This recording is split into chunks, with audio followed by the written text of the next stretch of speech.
Ազգային ժողովը այն վայրն է, որտեղ չեմ խուսափել ասել ճշմարտությունը, չեմ խուսափել ասել այն ինչ զգում եմ։ Գորիս կապան ճանապարհով անխոչնդոտ կարող եմ գնալ։ Երազվող ճանապարհը մեզ համար անխոչնդոտ լինելու թե չի լինելու։ Երբ տեսնում ես երկրեղեկին մարդ, ով սաղմոսներ արտասանելուց հետո անցնում է հաջորդ բառին, ես ձեզ կսատկացնեմ, ես ձեզ կվերացնեմ եւ այլն, հասկանում ես, որ իրոք մի բան է ինչի։ Չէ, սխալը իհարկե 18 թվականին այս իշխանություններին սատարելն է, դա ես ընդունում եմ ու ես հիմա անցնում եմ իմ խավարանով։ Դարերով չունենալով պետականություն, մեր պետականության դերը ստանձնած կառույցը եւ համակարգը եղել է եկեղեցին։ Մենք հասել ենք այդ օրվան, երբ որ Մայրաթորի դուռը հայ մարդը կարող է փորձի ջարդել։ Ես շատ հույս ունեմ Սրբազանի դուրս գալուց հետո մի օր առիթ կլինի, ինքը կպատմի, թե քանի քաղաքական գործչի է ինքը մոտեցել։ Ենթադրենք չի հեռանում։ Ո՞րն է ձեր պլան B։ Ես հիմա կասեմ։ Ես հաշ չեմ, որ Մոնթեի սխրագործությունը համարվի ոչ թե սխրագործություն, այլ ուղղակի սխալ։ Նիկոլը սխալ էր, Մոնթը ճիշտ։ Մեր առաջին եւ վերջին կանգառը դեպի Եվրամիություն Թուրքիան է։ Նշանակետին խփեցիք Նազենի։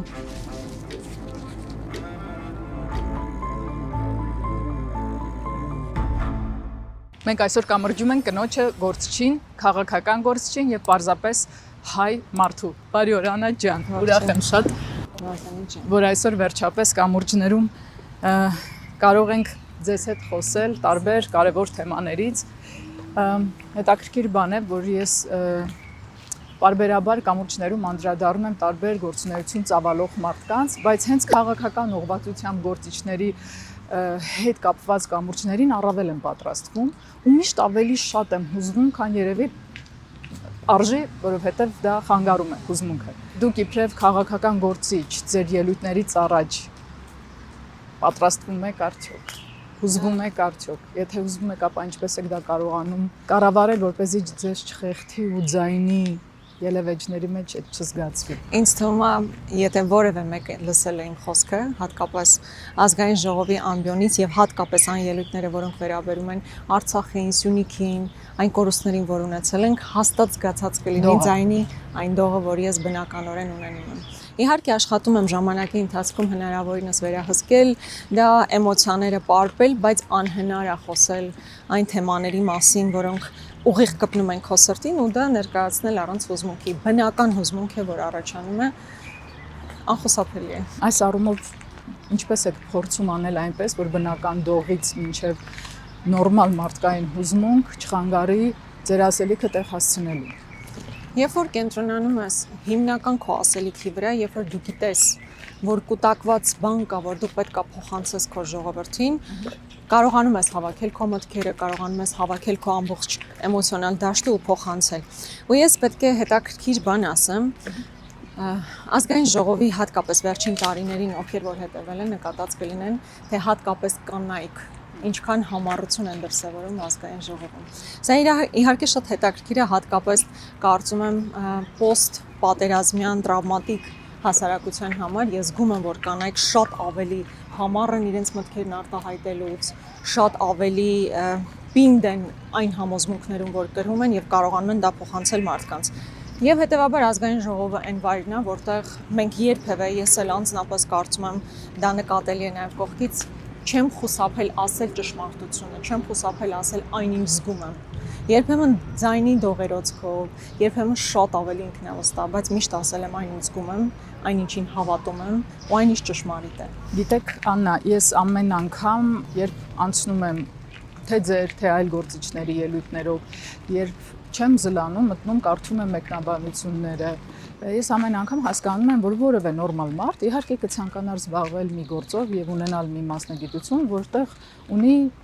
խաղաղ սեր, որտեղ կա կառուցողական քննադատություն, բայց ոչ հայհոյանք, մանավանդ անհարկի ձևով կամ բամբասանքային խայտառակ վիճակներ։ Մի խոսքով, երբեմն չի առաջանում ցանկություն անկախ ձեր գաղափարական, պատկերացումից, ուղղակի թողնել ամենը եւ լինել այլ մասնագիտության կրողը, վերապրոֆիլավորվել կամ վերականգնվել ձեր նախկին ուսուցչական գործում եւ ասել Պիղատոսի ամենահայտնի ու ցավոտ արտահայտությունը ես լվանում եմ ձեռքերս։ Երբեք ժողովուրդը ընտրի Բարաբային։ Չէ, պետք է Նախ ես որպես ուսուցիչ աշխատել եմ երկար տարիներ։ Ինձ իմ աշակերտները սիրել են։ Անհամեստություն թող չթվա, բայց դա պետք է արձանագրեմ։ Ես ինչպես եւ ես եմ սիրել իմ աշակերտներին, բավականին խաղաղ միջավայրում եմ աշխատել եւ այդ սերն ու հարգանքը ունեցել եմ իմ միջավայրում։ Քաղաքական դաշտը այն ոլորտն է, որտեղ դու չես կարող արժանանալ բոլորի սիրուն։ Եվ ես դրա նպատակադրումն չունեմ։ Ես ունեմ գաղափարներ եւ մարդիկ կան, ովքեր կարծում եմ, որ ես ճիշտ եմ ասում այն ինչ ասում եմ, կլինեն մարդիկ անխուսափելիորեն, հնարավոր չէ մեկին, որ բոլորը սիրեն։ Ինձ կան մարդիկ, ովքեր ընդունում են, կան մարդիկ, ովքեր չեն ընդունում, դա իրողություն է, որին ես առերեսվում եմ։ Բայց քանի ես վստահ եմ, որ այն ինչ ես ասում եմ ճշմարիտ է, քանի ես դեռ ունեմ համոզմունքներ, ես իմ ձեռքերը երբեք չեմ լվանալու։ Ընդհակառակը դա համարելու եմ դասալքություն, դա համարելու եմ դավաճանություն, սեփական պատմության նկատմամբ, սեփական սկզբունքների նկատմամբ եւ այն ապագայի նկատմամբ, որի մասին իմ պատկերացումները ունեմ։ Մենք ընտրել ենք Սիրահարների այգին մեր առաջնային զբոսանքի համար, որովհետև սա շատ կարևոր խորհուրդ ունի եւ Սիրահարների այգին է, իր գեղեցիկ ծառերով, իր պուրակներով, մշակած կանաչներով եւ ամենամոտ այգին է Ազգային ժողովին։ Այո։ Բայց տարօրինակ մի բան ասեմ։ Երբեք չեք եղել այստեղ։ 5 տարի Ազգային ժողովում եմ եւ որևէ անգամ առիթ չի եղել այստեղ գալ, հանգիստ զբոսնել, վայելել, որովհետեւ հավանաբար մթնոլորտ այնտեղ այնպեսին է, որ չես շատ մեծ է կոնտրաստը, այն ինչ որ դու հիմա այստեղ զգում ես, հանգիստ միջավայր, խաղաղ, հատկապես անվան հետ կապված եւ այն ինչ կա Ազգային ժողովում։ Համենայն դեպս հաճախ չի լինում, որ գալիս ենք այստեղ։ Այ ուզում եմ հասկանալ, ինչպես կարելի է զգալ ժողովրդի զարկերակը, բացի նախընտրական հանդիպումներից, որոնք գիտեմ շատ ակտիվորեն տեղի են ունենում, ինչպես կարելի է զգալ ժողովրդի զարկերակը չգնալով ամենահասարակ սովորական տեղերը, որոնք որ բոլորի համար հասանելի են։ Բայց մենք գնում ենք, ուղղակի հենց ոչ նախընտրական էտապ։ Հենց այս այգին, եթե խոսքը դրանից գնաց, հենց այս այգին շատ լինելու առիթներ չեմ ունեցել, բայց ես որպես քաղաքական գործիչ պետք է ասեմ, որ ամենատարբեր հասարակ վայրերում, այսինքն ցանկացած մարդ որտեղ որ լինում է, ես այնտեղ լինում եմ։ Նկատի ունեմ որպես կին եւ մեր տան առևտուրն եմ անում, հետեւաբար խանութ, սուպերմարկետ գնում եմ։ Եվ իմ տղայի հետ տարբեր միջոցառումների մասնակցում եմ, որտեղ բազմական չաթում, այո, ծնողական տարբեր չաթերում ակտիվորեն ներգրավված եմ, այսինքն չկա մի վայր, չկա մի ոլորտ, որտեղ ես այնտեղ չկամ, այսինքն առանձին անհատ քաղաքական գործիչ եմ, որ զատված է մնացած կենցաղային հարցերից, այդպես չի, հետեւաբար ես շատ ակտիվ շփվում եմ եւ իմ հարևանների հետ, եւ իմ մեր շենքի տակին գտնվող խանութի աշխատակիցների հետ, եւ իմ որդու դասընկերների հետ, այնպես որ միայն շփումով մարդկանց հետ հարաբերվելով կարող ես գալ զարկերակը, թե ինչ են զգում մարդիկ, ինչ են ուզում տեսնել եւ ինչ չեն ուզում տեսնել։ Ինչը պետք է ստիպի երիտասարդ գեղեցիկ աղջկան, որը մասնագիտությամբ անգլերենի մասնագետ է, նաև թարգմանչական գործով է զբաղվել, նաև ուսուցչական, ինչը պետք է ստիպի, որ նա մտնի քաղաքականություն։ Իր պատկերացումները ապագայի մասին։ Ինձ թվում է անընդհատ մենք դրա մասին խոսում ենք, բայց ինձ թվում է հատկապես երիտասարդները պետք է ոգեշնչվեն իրենց ապագայով ու մասնակից լինեն ու պարտադիր մասնակից լինեն երկրի կառավարմանը, երկրի զարգացմանը։ Որովհետև այդպես ընդհանուր ընկալում կա, չէ, որ քաղաքականությունը բարդ ոլորտ է, կեղտոտ ոլորտ է, հնարավորինս հեռու մնանք հատկապես երիտասարդների համար, բայց եկեք միասին փոխենք այս միջավայրը։ Ես հիմա շատ ուզում եմ, որ ավելի շատ երիտասարդներ մոտիվացվեն, ավելի շատ երիտասարդներ լցվեն ավյունով, դեպի լավը տանենք մեր երկիրը, որովհետև մեր երեխաների, բայց նաև մեր երկիրն է, չէ՞, մենք պետք է ավելի շատ զբաղվենք դրանով։ Մարդիկ վախենում են անմիջական մասնակցությունից քաղաքական գործընթացներում, որովհետև հետո վախենում են պատասխանատվությունից, թե կարծում են, որ չունեն բավարար գիտելիքներ եւ վախենում են սխալվել։ Ինձ մոտ ընկալում կա, որ մարդիկ, ովքեր բավարար գիտելիքներ չունեն, դա իրենց հաստատ չի խանգարում մտնել քաղաքականություն։ Սովորաբար, հա,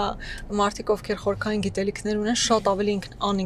իրենց վրա վստահ չեն։ Ինքնակնդադատ են։ Այո, շատ քննադատաբար են իրենց անձին վերաբերվում, իրենց ունեցած գիտելիքների pašարին եւ ավելի ռիսկով չեն անում որոշակի քայլեր, ի տարբերություն շատ այլ ուրիշների։ Բայց ես եթե հիմա կարողանայի, ես մեր երիտասարդությանը շատ պետք է խնդրեի լինել ակտիվ։ եթե ոչ շատ քաղաքական առումով, ապա գոնե քաղաքացիական դիրքորոշում հայտնելու առումով շատ ակտիվ լինել, առաջիկա օրինակ նման դիրքորոշում հայտնելու եղանակ ընտրություններին, պետք է պարտադիր մասնակցել ընտրություններին, որտեվ յուրաքանչյուր ձայն որոշիչ է դառնում։ Ես միշտ դա ասում եմ, 5 տարվա ընթացքում մի անգամ քաղաքացուն տրված է լինում հնարավորություն ինչ որ որոշում կայացնելու։ Հետագայում ոչ մեկ չի գալիս առանձին թեմաներով հարց տալիս, դու ինչ կարծիք ունես, դու ինչ կարծիք ունես, չէ՞։ 5 տարվա մեջ մի անգամ դու պետք է գնաս եւ դիրքորոշում հայտնես։ Իսկ այս ընտրությունները հատկապես ճակատագրական ընտրություններ են, հետեւաբար հատկապես եթե խոսքս ուղղելու լինեմ երիտասարդների, պետք է իրենց ասեմ, որ պարտադիր մասնակցեն ընտրություններին, որովհետեւ առաջիկա մեր երկիրում ինչ տեղի ունենա չունենա այս ընտրությունների բերումով է որ լինելու է։ Կարող է արդյոք այսօր լինել քաղաքացիական որևէ գործընթաց առանց քաղաքական ֆակտորի։ Կա արդյոք այդպիսի բան։ Ընդհանրապես Չկա, մեր չէ՞։ կյանքում ցանկացած ոլորտ, հիմա մեքենա ենք վարում, կանոններ կան, դա եւս քաղաքականություն է, ուզում որոշվել է։ Ազգային ժողովը օրինակ օրենք է ընդունել, որ մենք ունենք X թվով բալեր, այս խախտման դեպքում այսքան բալ է անցնում եւ այլն եւ այլն։ Այսինքն դա քաղաքականություն է։ Ինչ անես, որտեղ գնաս, միևնույն է դա քաղաքականություն է։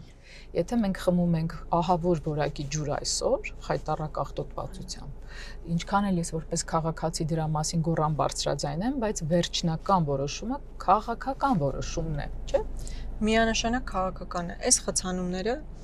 քաղաքական անգործության հետևանքներ են։ Եթե լիներ այլ քաղաքականություն գործող իշխանությունների կողմից, մենք այս խցանումներում ուղղակի չէինք ծերանը։ Եթե այլ քաղաքականություն լիներ, օդի աղտոտվածությունը այս որակի չէր լինի։ Այսինքն հիմա մենք լսում ենք, չէ, ասում են, վայ, օդը աղտոտված է, վայ, ոնց կարող ենք այսքան խցանումներ ունենալ, բայց դա քաղաքականության կամ դրա բացակայության հետևանքն է։ Ինչ լինում է, միևնույն է դա կայացված քաղաքական որոշումների հետևանք է։ Հաճախ լինում են, չէ, որ գալիս են տարբեր կառավարության առաջ ինչ որ ցույցեր են անում, օրինակ պայմանական մթերման հետ կապված խնդիր է։ Բայց միայն քաղաքական որոշում է։ Ու լինում է, անկեղծորեն պետք է ասեմ, որ օրինակ հատկապես մեր գործընկերներից Գառնիկը Դանելյան ամենտեղ ինքը կա, որտեղ մարդ խնդիր ունի, ինքը բոլորի հետևից գնում է մարդկանց մոտ, ասում է, ուզում եմ ձեր խնդիրը ավելի բարձրաձայնել, ավելի մեծ հնչեղություն տալ, ասում են, խնդրում եմ մի քաղաքականացրեք, մարդիկ են ասում։ Ու ցավոք ես չքաղաքականացնելու կեղծ խոսույթը այնքան է տարածվել, որ վնասակարության, չգիտեմ, ինչ մասշտաբի է հասել։ Մեր իրականության մեջ անընդհատ կա, չէ, բախումը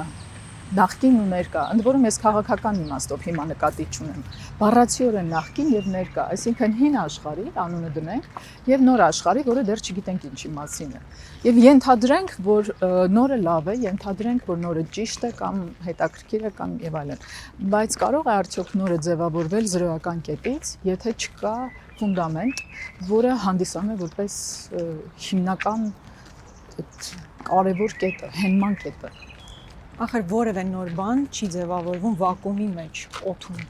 Դու պետքա որևէ ճանապարհ անցնես ու այդ ճանապարհից ու նույնիսկ անհատի մասով մենք հիմա հավանաբար խոսում ենք պետությունների ազգերի մասին, բայց եթե նույնիսկ պրոյեկտ ենք անհատի վրա, այնինչ ես եւ դուք այսօր կանք մեր անցած ճանապարհի արդյունքն է։ Մեր սխալների, մեր հաջողությունների, մեր ձեռքբերումների եւ ձախողումների, այդ բոլորի արդյունքում մենք դառնում ենք այն, ինչ հիմա կանք։ Եվ նույնը նաև պետություններն ու ժողովուրդները կարող են վատ իրադարձություններ տեղի ունեցած լինել, սխալ իրադարձություններ, բայց այդ ամենի համակցությունն է, որ մեզ բերել է այստեղ եւ պետք է արժևորել։ Այո, մենք ցեղասպանություն ենք ունեցել, բայց նաև սարդարապատ ենք կերտել։ Արցախյան հերոսամարտ ենք ունեցել։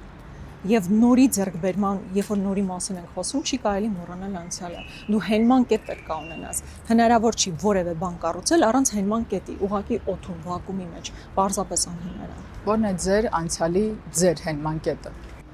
Ոչ թե անցյալի, այլ առհասարակ իմ հենման կետը այն սկզբունքներն են, որ ես դավանում եմ։ Եթե որպես քաղաքական գործիչ ասեմ,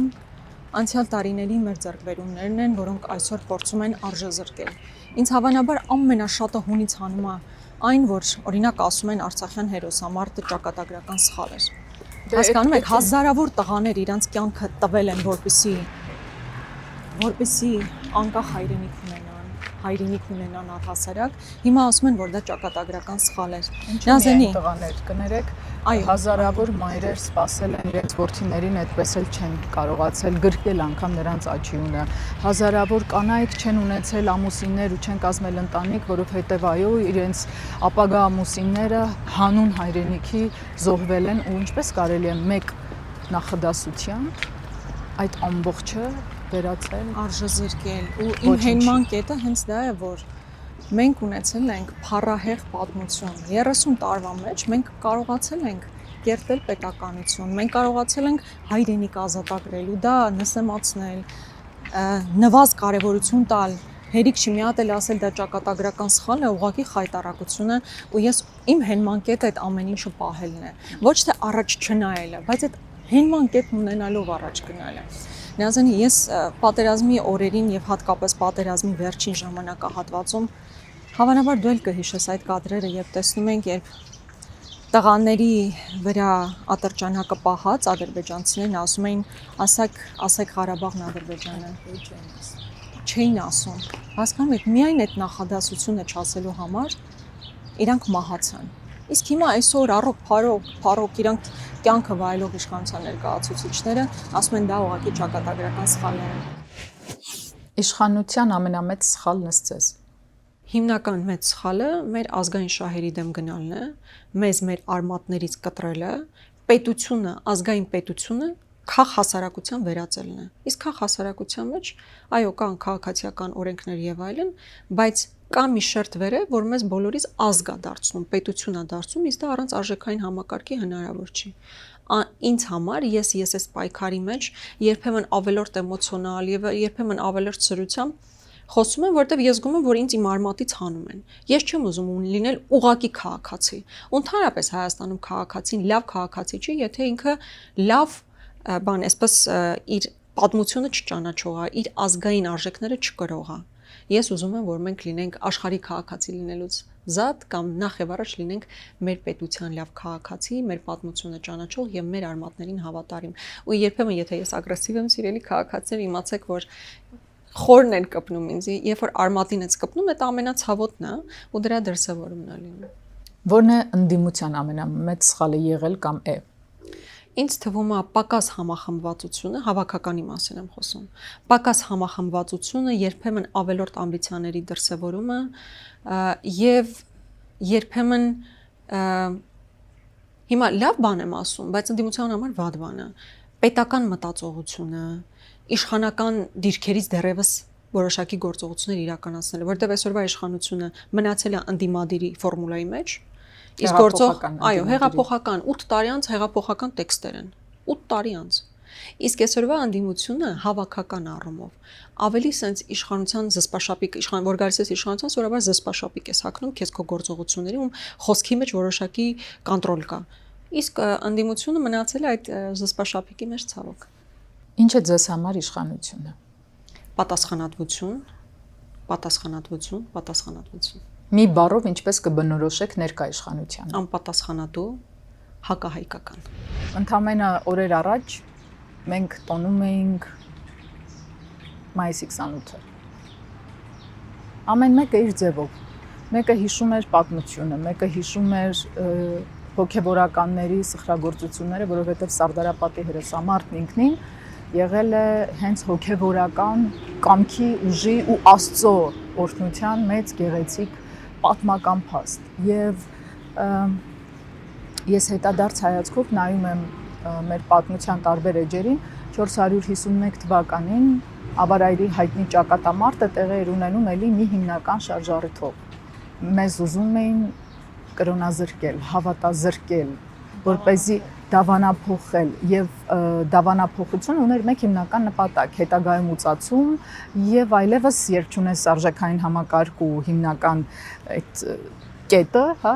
ինչպես ասացինք, հենման կետը, ուրեմն դու հեշտ լուծվելիք ես։ Եվ այդ ժամանակ մենք կարողացանք տանել հաղթանակ հենց այն առումով, որ այդքան զոհերով մեր ամբողջ էլիտայի զոհողությամբ հանդերձ Սուրբ Վարդան Մամիկոնյանի մեծագույն հաղթանակն էր պահպանել քրիստոնեությունը, չլինել դավանափոխ եւ Պարսկաստանի պես մեծ գերտերությունը այն ժամանակ թագավորությունը հասկացավ, որ ինչ էլ լինի, հայերը մնալու են քրիստոնյա։ Եվ այդ խաղի կանոնն ընդունվեց դարերով։ Եվ հետո որևէ մեկ այլևս չհավակնեց մեզ դավանափոխելու։ Այո։ Սարդարապատի հետ կապված մենք լավ երգ ունենք, չէ՞, սերունդներ դուք ձեզ ճանաչեք Սարդարապատից։ Ու իսկապես ես կարծում եմ, որ հավանաբար դաստիարակչության ինչ որտեղ կրթական գործընթացում այդ արժեքային կոմպոնենտը փոխանցելու մասով շատ կարևոր է դասը, որ մենք պետք է քաղենք Սարդարապատից, հերոսամարտից։ Այսօր մեր խոսքի ընթացքում եւ նաեւ հիմա ես արձանագրում եմ, որ բոլոր ազգերը աճում են, հզորանում են հերոսական սխրանքների բերումով։ Մինչդեռ մեզանում հիմա պարտվողականություն Շարլ դե Գոլի մասին ֆիլմ են նկարանում իդեպ Սիմոն Աբգարյանի հրաշալի ներկայությամբ ու դա անում է ամենազարգացած քաղաքակիրթ եվրոպական երկրներից մեկը։ Ու դա ոչ թե նորմալ է, այլ դա պարտադիր է, որովհետև քո սերունդները պետքա սխրանքների մասին իմանան եւ ոգեշնչվեն սխրանքներով։ Ոչ թե համակերպվեն ամեն կերպ պարտվողականության հետ, զիջման հետ, որովհետև դա ազգի զարգացման ուղղակի խոչընդոտ է։ Ոչ թե հնարավորությունն է, որ դու բարեկեցիկ ապրես, այլ դու մի պահ գալու է, որ ուղղակի ապրելու հնարավորություն չես ունենալու քո հայրենիքում։ Հետևաբար սխրանքների մասին, մեր սերունդներին Սարդարապատից ճանաչելու մասին շատ կարևոր է, որ պետք է արձանագրել։ Իսկ քրիստոնեության հետ կապված ես միգուցե խնդրահարույց բան եմ ասում, բայց ամեն դեպքում կարծում եմ, որ չնայած մենք շատ հպարտանում ենք եւ իրավացիորեն հպարտանում ենք, որ առաջին քրիստոնեությունը որպես պետական կրոն ընդունած ազգն ենք, բայց վախենամ, որ միշտ չէ, որ քրիստոնեական արժեհամակարգով ենք առաջնորդվում։ Իհարկե։ Ցավալիորեն դա պետք է որպես ցավ արձանագրեմ, հատկապես հիմա տեսնում եք այն հայհոյախոսությունը, այն թշնամությունը, որտեղ իրական քրիստոնյա մարդը չի կարող այդքան ատելությամբ լեցված լինել, որտեղ քրիստոնեությունը սիրո մասին է, սիրո փոխանցման մասին է։ Եվ երբ տեսնում ես, չգիտեմ, միգուցե ավելորդ եմ քաղաքականացնում, բայց ամեն դեպքում, երբ տեսնում ես երկրեղեկին մարդ, ով սաղմոսներ արտասանելուց հետո անցնում է հաջորդ բառին, ես ձեզ կսատկացնեմ, ես ձեզ կվերացնեմ եւ այլն, հասկանում ես, որ իրոք մի բան այն չի։ Երբ որ քրիստոնեության մասին ենք խոսում, այդ արձանագրումն ուզում եմ անել, որ իսկապես անթույլատրելի են թշնամանքն ու ատելությունը, որ հիմա կա մեր հասարակության մեջ։ Եվ դա գեներացվում է, հատուկ նպատակային գեներացվում է։ Օրինակ ես հիմա ինձ հարցում են, դու ատում ես Նիկոլ Փաշինյանին։ Ես ասում եմ, ես գիտեմ, որ ինքը մեր պետության նկատմամբ արել է այն, ինչ թշնամին կարող էր անել։ Ինքը ինձ համար մարդ է, ով ուղղակի արել է բաներ, որն արժեցել է մեր հայրենիքի հանձնմանը, մեր տղաների զոհողություններին։ Բայց միևնույնն է, որպես քրիստոնյա մարդ ես այդ ատելությունը չունեմ։ Ես ուզում եմ ինքը ուղղակի հեռանա, կրի արդար պատիժ, բայց մենք համատարած այդ ատելության մեջ չպետք է ապրենք։ Պետք է գիտակցենք, որ պետք է լինի արդարություն, ճշմարտություն պետք է հաստատվի, բայց առանց ատելության եւ միմյանց նկատմամբ այդ թշնամանքի։ Երբ որ քրիստոնեության մասին խոսեցինք, այսօր այս համատեքստը եւս կա, չէ՞, նախընտրական փուլում ենք անխուսափելիորեն դրա մասին եւս պետք է խոսենք։ Այն պատերազմը, որ մղվում է այսօր եկեղեցու դեմ, անհատների դեմ չի, ինչքան էլ փորձում են ներկայացնել։ Մեր եկեղեցու դեմ է։ Այո, համակարգի դեմ է։ Իսկ եկեղեցին այսօր ոչ միայն հավատքի կենտրոնն է, այլ խոշոր ցանց է հայկական ամբողջ աշխարհում։ Դուք շատ եք ճանապարհորդել ամբողջ աշխարհով։ Այն համայնքներում, որտեղ կա եկեղեցի, հայկական համայնքը կուռը կոնսոլիդացված է։ Ես կասեի, որ գրեթե չկա համայնք, որտեղ չլինի հայկական հայ առաքելական եկեղեցին, պատճառը եկեղեցին է այդ կոնսոլիդացնող սուբյեկտը։ Հայ առաքելական սուրբ եկեղեցին մեր կրիչն է պատմության, ԴՆԹ-ի, գրականության, իդեպ լեզվի, լեզվամտածողության, մշակութային արժեքների, դարերով չունենալով պետականություն, մեր պետականության դերը ստանձնած կառույցը եւ համակարգը եղել է եկեղեցին։ Մի իրավիճակ նկարագրեմ, որտեղ իսկապես ես քարացել էի ու ես չգիտեի ինչ անել։ Եկեղեցում էինք։ Դա այն օրներ, երբ հայտարարվեցին տիրադավների կողմից, որ գնում են եկեղեցի, մարդկանց էին հրավիրում։ Մենք էլ վեր կացանք, ուղղակի որպես քաղաքացիներ, հատուկ ելույթներ չունեցանք, գնացինք եկեղեցի, մայրաթոռում էինք, կաթողիկոսը աղոթք էր բարձրացնում, ու այդ պահին ուժեղ հարվածներ մայրաթոռի դռներին, ուժեղ հարվածներ։ Այնպիսի տպավորություն էր, որ հերոսակախումբը հեսա կներխուժի։ Ու դու իրոք քարացած ես, որովհետև տարբեր բաներ տեսել ենք ազգային ժողովի վրա հարձակում, կառավարության շենքի մոտ եւ այլն։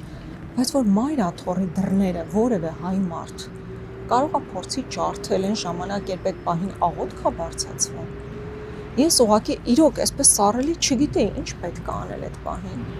Պետք է գնալ հասկանալ ով է դա անողը, ինչ որ ձև զսպել։ Պետք է ուղղակի նորից աղոթել Աստծուն այդ մարդկանց խոհեմություն տա, մի քիչ իրականություն բեր, իրոք չգիտեի ինչ անել։ Բայց մենք հասել ենք այդ օրվան, երբ որ մայրաթորի դուռը հայ մարդը կարող է փորձի ջարդել։ Ու հենց դրա մասին ենք խոսում, որ մեր ինքնության պաշտպանության հարց կա,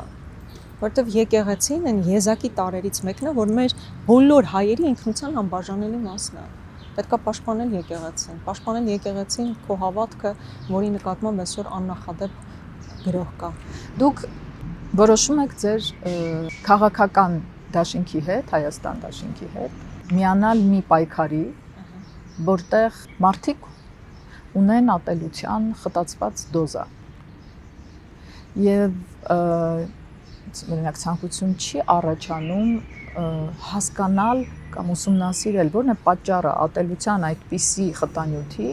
որը այնքան է տարածվել, որ մի տեսակ ճահճացել է ու կպչում է բոլորին, անկախ իրավի կամ անիրավի լինելուց, անկախ անմեղ կամ մեղավոր լինելուց։ Վերջը այս ճահճանման հյուսը բոլորիս է էլի արդեն աղտոտել։ Ու այստեղ չկա արդար մեղավոր, խառնվել է ամեն ինչ։ Չկա ճիշտ ու սխալ, կամ միայն կողմեր, մեկն այս կողմից է, մյուսն այն կողմից է։ Ես ուզում եմ հասկանալ, ինչն է ձեզ դրդել մտնելու պայքարի մեջ այսպիսի իրավիճակում եւ բավականին բարդ կարգավիճակում գտնվող արդեն քաղաքական թիմի հետ, արդյոք չկա ներքին կոնֆլիկտ ձեր մեջ։ Ներքին կոնֆլիկտ բացարձակապես չունեմ, ավելին ունեմ համոզմունք, որ կկարողանանք իրավիճակ փոխել։ Երբ որ ես ասում եմ, մենք ունենք բազմաթիվ մարտահրավերներ, դրանցից մեկը այո, այդ թշնամանքի մթնոլորտն է, որ գոյություն ունի այսօր։ Բայց դա նրա պատճառները եւս պետք է հասկանալ։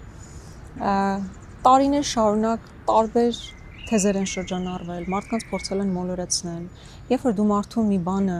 տարիներ շարունակ ասում ես, իր մոտ դա ձևավորվում է որպես ինֆորմացիա, որպես գիտելիք։ Ինքը դա նույնիսկ հարցակարգին տակ չի դնում։ Ձեզ մանիպուլացրել են ժամանակին։ Այո, ես իհարկե հավանաբար ունեցել եմ գիտելիքների այնպիսի պաշար, որ կարողանամ ընտրել որն է ճիշտը, որը սխալը, բայց եւ այնպես պետք է հասկանալ, որ բոլորը չէ, որ կարող են դա անել։ Եվ բազմաթիվ մարդիկ այդ մանիպուլյացիաների, այդ խոսույթի ներքո ձևավորել են ատելություն այս կամ այն մարդու նկատմամբ։ Երբ որ դու հարցնես ինչու, կարող է չկարողանալ շատ պարզ բացատրի, բայց այդ զգացողությունը արմատացրել են մարդկանց մոտ, ինչը ուղղակի սարսափելի է։ Այսինքն դա տարբեր շերտերից եկող գործողություններ են, որոնք ուղղակի ապականել են այն միջավայրը, որում մենք ապրում ենք, ցավոք այո։ Բայց արդյոք դա ինձ խանգարում է, եթե ես հիմա պարզ է, չէ, իմ գրառումների տակ կամ իմ ելույթների տակ հայհոյանքներ էլ կան, վատ ոչ միայն ֆեյքեր, այլ իրական մարդիկ, ովքեր ինձ վատ են վերաբերվում իմ պատկերացումների համար։ Ես դա նորմալ եմ ընդունում։ Ես հասկանում եմ, որ դա եւս այդպես կարող է լինել, բայց ինձ համար անթույլատրելի է ատելության այդ դոզան։ Ես ասում եմ ինձ ինչքան ուզում եք քննադատեք, ասեք սա սխալ ես ասում, պնդեք որ սխալ եք ասում։ Մասնագիտորեն։ Այո, ասեք։ Բայց ուղղակի թիրախավորելը, վիրավորելը, իմ ընտանիք մտնելը, կեղծ թեզեր տարածելը, լավ, ում եք ինչու համար, ինչու եք դա անում։ Ում եք օգնում դրանով, բացի այդ ատելությունը ավելի խորացնելուց։ Արդյոք ատելության քողի տակ չեղավ սիրո ճակերտավոր սիրո հեղափոխությունը։ Եղավ սոցիալական անարդարության հողի վրա։ Սոցիալական անարդարություն, որը կարողացավ մի մարդ ճիշտ մանիպուլացնելով ուղղորդել ու բերել նրան ինչ արդյունքում եղավ։ Ես օրինակ մարդ եմ, որ ընդունում եմ, որ եղել են սխալներ, չեմ կարող չընդունել, որ եղել են սխալներ նախկինում, չեմ կարող չընդունել, որ եղել են հարցեր, որոնք այդպես չպետք է լինեին։ Այո, սոցիալական բևեռացվածությունը, սոցիալական անարդարությունը, որոնք օբյեկտիվորեն եղել են մեր հասարակության մեջ, գեներացվեցին, ուղղակի որպես արդյունք դա դարձավ հայրենիքի կորուստ, ցավալիորեն։ Բայց այն, որ մարդիկ ուզում էին, որ լավը լինի, մարդիկ ուզում էին նոր փոփոխություն, ու ես որպես մարդ, որ ուզեցել եմ այդ փոփոխությունը, կարող եմ նաև շատ մարդկանց փոխարեն ինձ իրավունք վերապահել ասելու, որ լավ ուզենալով չենք ուզեցել Արցախի հանձնում, չենք պատկերացրել, որ գործողությունները կարող են բերել նրան, որ Եռաբլուրն այսօր եռապատկվի։ Նազանի ես խոսքի սկզբում էլ ասացի, որ ես ուսուցիչ եմ եղել։ Եվ այդ տարիներին տեսել եմ, թե ոնց են մեր աշակերտները ողջավորված դուրս գալիս գնում, որպեսզի ավելի լավ երկրում ապրեն։ Հիմա այդ տղաներից, որոնց ես անձամբ ճանաչել եմ, տեսել եմ նստարանին նստած, հիմա այսօր հեռաբլուրում հանգչում են։ Այդ տղաները հո չեն պատկերացրել, որ այդ ապագայի այդ Հայաստանի համար են գնում, փողոց գնում, նոր իշխանություն ձևավորելու։ Չի եղել այդ ընկալումը։ Կար սոցիալական անարդարություն եւ մարդիկ դուրս եկան փողոց ավելի լավ երկրի համար, որի արդյունքը եղավ իհարկե մեր տղաների մահը, հայրենիքի կորուստը, անվերականգնելի կորուստներ, որովհետեւ եթե կային խնդիրներ նախկինում, դա հնարավոր էր փոխել, վերադարձ հնարավոր էր, փոփոխություն հնարավոր էր։ Հիմա Արցախի կորստի մասին չեմ կարողանում ես նույն վստահությամբ ասել, որ մենք վերադարձնելու ենք Արցախը։ Հազարավոր տղաների մահը անվերադառնալի է։ Ու հենց էսա տարբերությունը, երբ որ ասում են, բան նախկինում սխալներ եղել են, բայց արդյոք այդ սխալները ճակատագրական սխալներ են եղել, որ հայրենիքում մարդկային կյանքեր են արժեցել, այդպես չեն եղել։ Ի տարբերություն այսօրվա իրականություն։ Դուք 18 թվականին հավատացած էիք, որ մասնակցելով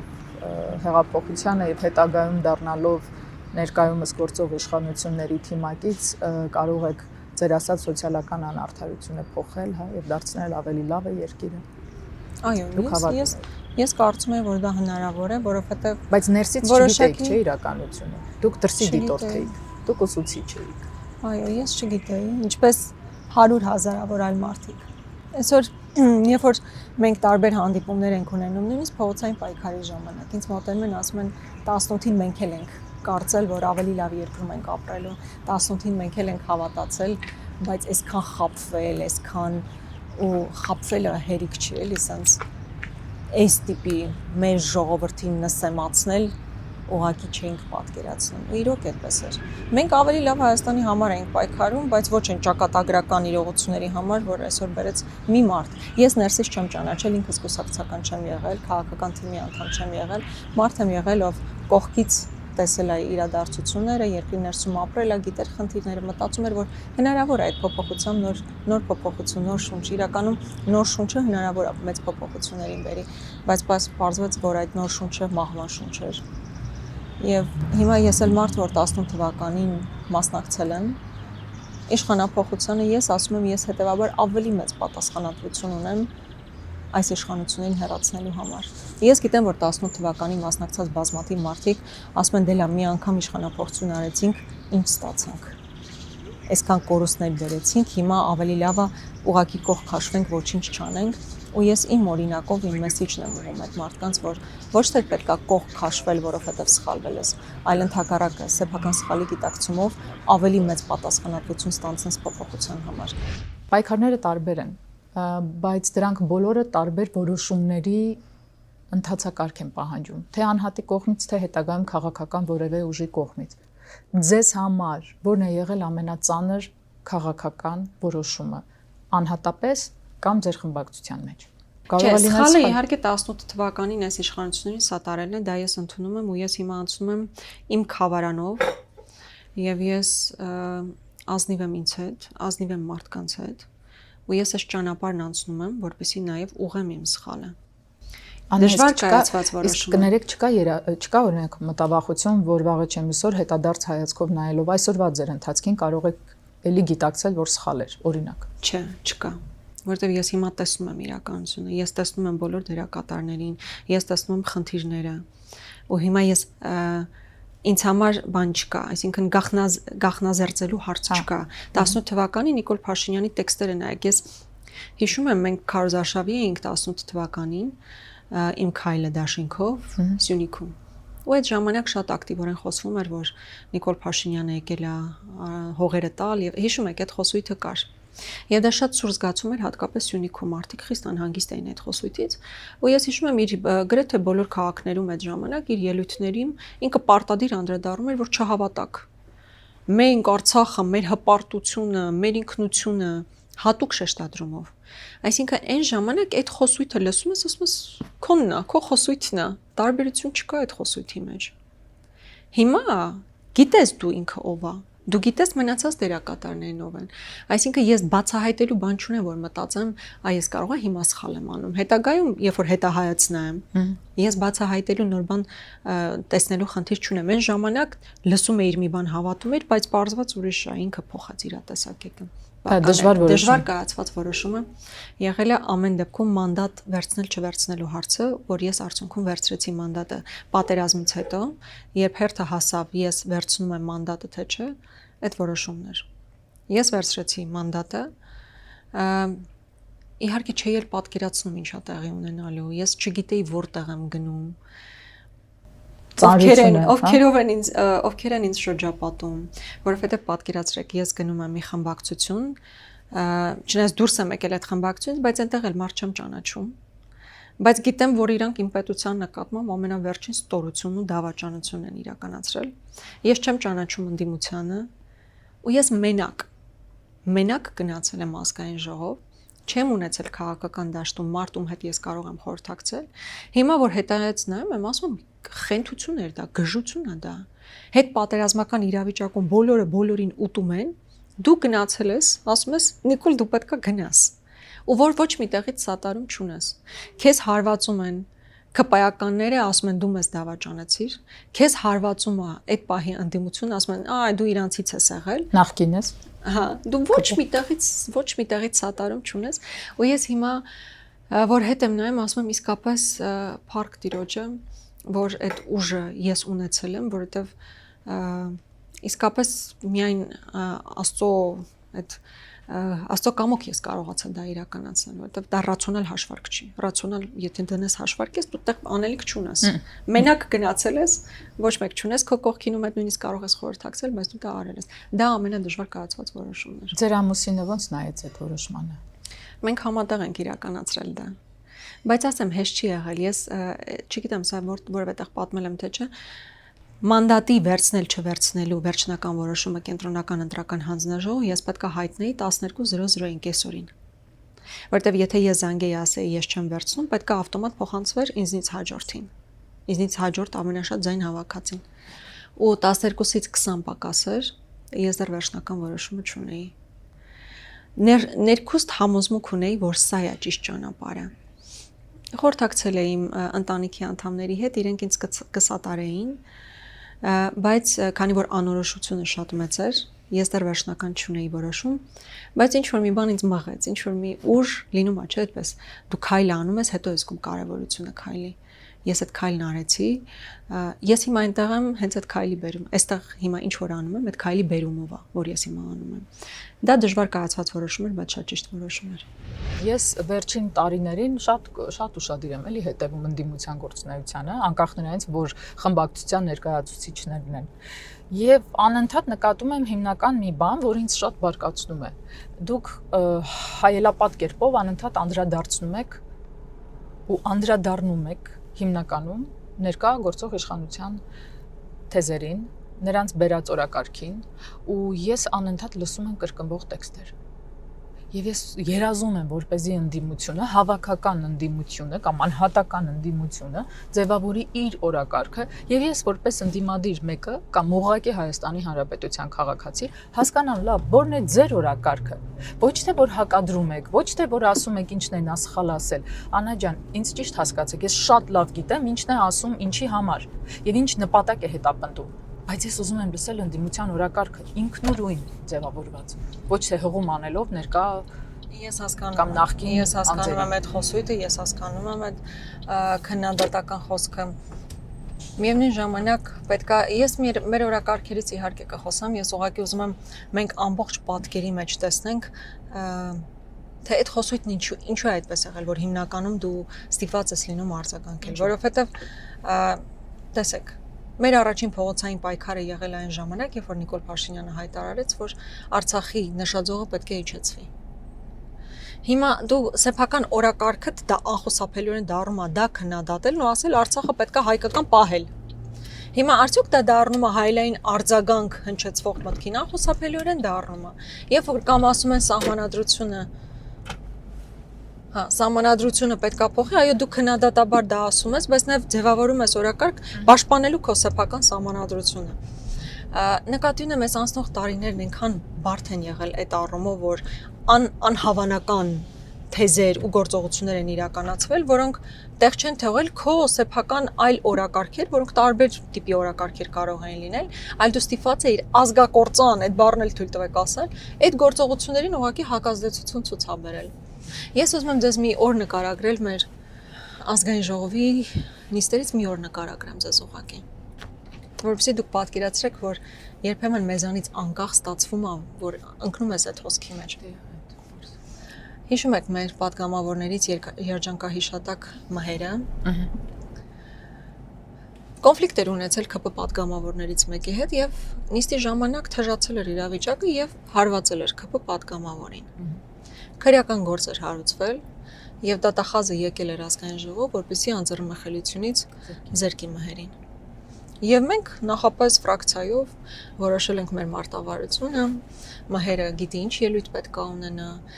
ու մենք ցած լարված, որովհետև հասկանում ենք, որ լավ հակազդեցություն է պետք, մեզանից յուրաքանչյուր գիտի դատախազին ինչ հարցատալու, Մհերին ինչ հարցատալու, ինչ ելույթներ ենք ունենալու, ամբողջական պատրաստված ենք։ Էլի մեր օրակարգ չի, եկել են անձեռնմխելիություն զրկել, մենք պետք է հակազդենք։ Մինչև դատախազի ելույթի ավարտը մենք կարդում ենք, որից հետո Մհերը արդեն պետք է արձագանքի։ Մենք կարդում ենք, որ Ադրբեջանը հարձակվել է տեղ գյուղի վրա։ Մենք այդ ժամանակ ունեցանք կորուստներ, նոր տարածքների զիջում եւ մեր զինվորականներից էլի կորուստ ունեցանք, կորպուսի հրամանատարը վիրավորվեց, հիվանդանոցում է հայտնվել, ու հիմա նստած չենք հասկանում այս իրավիճակում ինչ պետք է անել։ Մհերին այնտեղ են կալանավորում, տեղ գյուղի վրա հարձակումը։ Մենք բան արեցինք, գնացինք նիստերի դալիճ, հայտարարեցինք, որ ինչ ուզում եք արեք, Մհերին վերցրեցինք, գնացինք տեղ գյուղ գիշերը։ Գնացինք, այնտեղ մնացինք, մարդկանց հետ խոսացինք, այնքան որ գոտեպնդենք տեղ գյուղում ապրող մարդուն։ Մհերի հարցներ այդ օրվա սկիզբը, Մհերի մասին պետք է խոսայինք, օրվա վերջում արդեն տեղ գյուղի բնակիչների մասին ենք խոսում։ Մհերի հարցը վերջում ինչ եղավ։ Մհերին անձեռնմխելիությունից զրկեցին, քրեական գործը շարունակվում էր, հետո գիտեք Մհերը վթարի հետևանքով մահացավ։ Ամեն դեպքում իմ ասածն այն է, որ լինում են իրավիճակներ, երբ մի օրվա մեջ դու սկզբում գնում ես լրիվ այլ պլանավորումներով եւ այլն, ու հետո քեզանից անկախ լրիվ այլ հանգամանքներում ես հայտնվում։ Համաձայն եմ։ Մի օրվա կտրվածքով էլ, մի ամսվա էլ, այո, կարող է լինել։ Սոցիալական պայքարի հանուն ու ավելի լավ ապրելու համար դուրս եկած մարդիկ այսօր տեսնում են, որ պատկերը տարբեր է։ Ես վստահաբար ասում եմ, որ մարդիկ չեն տեսնում, որ իրենք ավելի լավ են սկսել ապրել։ Այո, տեսնում են, որ իշխանության ներկայացուցիչները հաստատ ավելի լավ են ապրում։ Արդյոք հասարակ մարդն ավելի լավ է ապրում, չէ՞։ Ես այդ օրինակն եմ միշտ բերում եմ, հավանաբար հիշում եք, գոռում էին Հովիկ Աբրահամյանի տունը վերադարձնելու ենք ժողովրդին։ Հովիկ Աբրահամյանի տունը կալանքի տակ դրած, հանեցին, հետո ուրիշ իրենց այսօրվա իշխանության սրտի գործարար գնեց այդ տունը։ Հովիկ Աբրահամյանի տունը ժողովրդին վերադարձվեց։ Չէ, ուղղակի վաճառվեց գնաց ուրիշ մարդու։ Հիմա էլ այսօր նորից հայտարարում է, չէ։ Հիմա էլ Գագիկ Ծառուկյանի տունն ենք վերադարձնելու ժողովրդին, Արա ցեմենտը եւ այլն։ 8 տարի, ոնց կարող է 8 տարի մարդ նույն խոսույթով լինել, նույն սոցիալական այդ բևեռացվածությունը սերմանել։ 8 տարվա մեջ մենք Արցախ ենք կորցրել, հազարավոր տղաներ ենք կորցրել, հայկական տարածքներ են օկուպացված, սահմանադրության փոփոխության հարցը արդեն քննարկում, ինքը դեռ նույն խոսույթն է օգտագործում, միշտ 18 թվականին, միշտ 18 թվականի Հայաստանը չկա։ Հայաստանը չկա 18 թվականին իր Արցախով, իր ուժգնությամբ, իր բանակով։ Այս մարդը հələ սոցիալական բևեռացվածությունից է խոսում։ Այ դա իսկապես իմ ինտելեկտը վիրավորում է, ինչպես պետք է վիրավորի բազմաթիվ մարդկանց ինտելեկտ։ Աննա, անկյունակարային պետք է լինի որևէ պետության մեջ սահմանադրություն։ Ես չեմ ընկալում անգամ այդ արտահայտությունը, սահմանադրության փոփոխություն։ Ես իսկապես փորձում եի հասկանալ, մի կողմ դնելով իմ բոլոր վերաբերմունքները, սուբյեկտիվ կամ օբյեկտիվ, փորձում եի հասկանալ ինչը, ինչու եւ մանավանդ ինչպես։ Այսօրվա սահմանադրական փոփոխությունների մասին խոսույթը ավելի շուտ ոչ թե փոփոխություն, այլ նոր սահմանադրություն ստեղծելու խոսույթը բացառապես Ադրբեջանի պահանջ է։ Ես դա գիտեմ։ Դա ամբողջ աշխարհում դա գիտեն։ Եվ ուզում եմ հասկանալ, ինչպես կարող է իմ դե ֆակտո եւ դե յուրե ու դեռևս թշնամի պետությունը պահանջել իմ սեփական պետության սահմանադրության փոփոխություն եւ հաջողել։ Ինչու կարող է պահանջել։ Որտեվ քո երկրի ղեկավարը մարդը ու բոլոր պահանջներն իրականացնում է։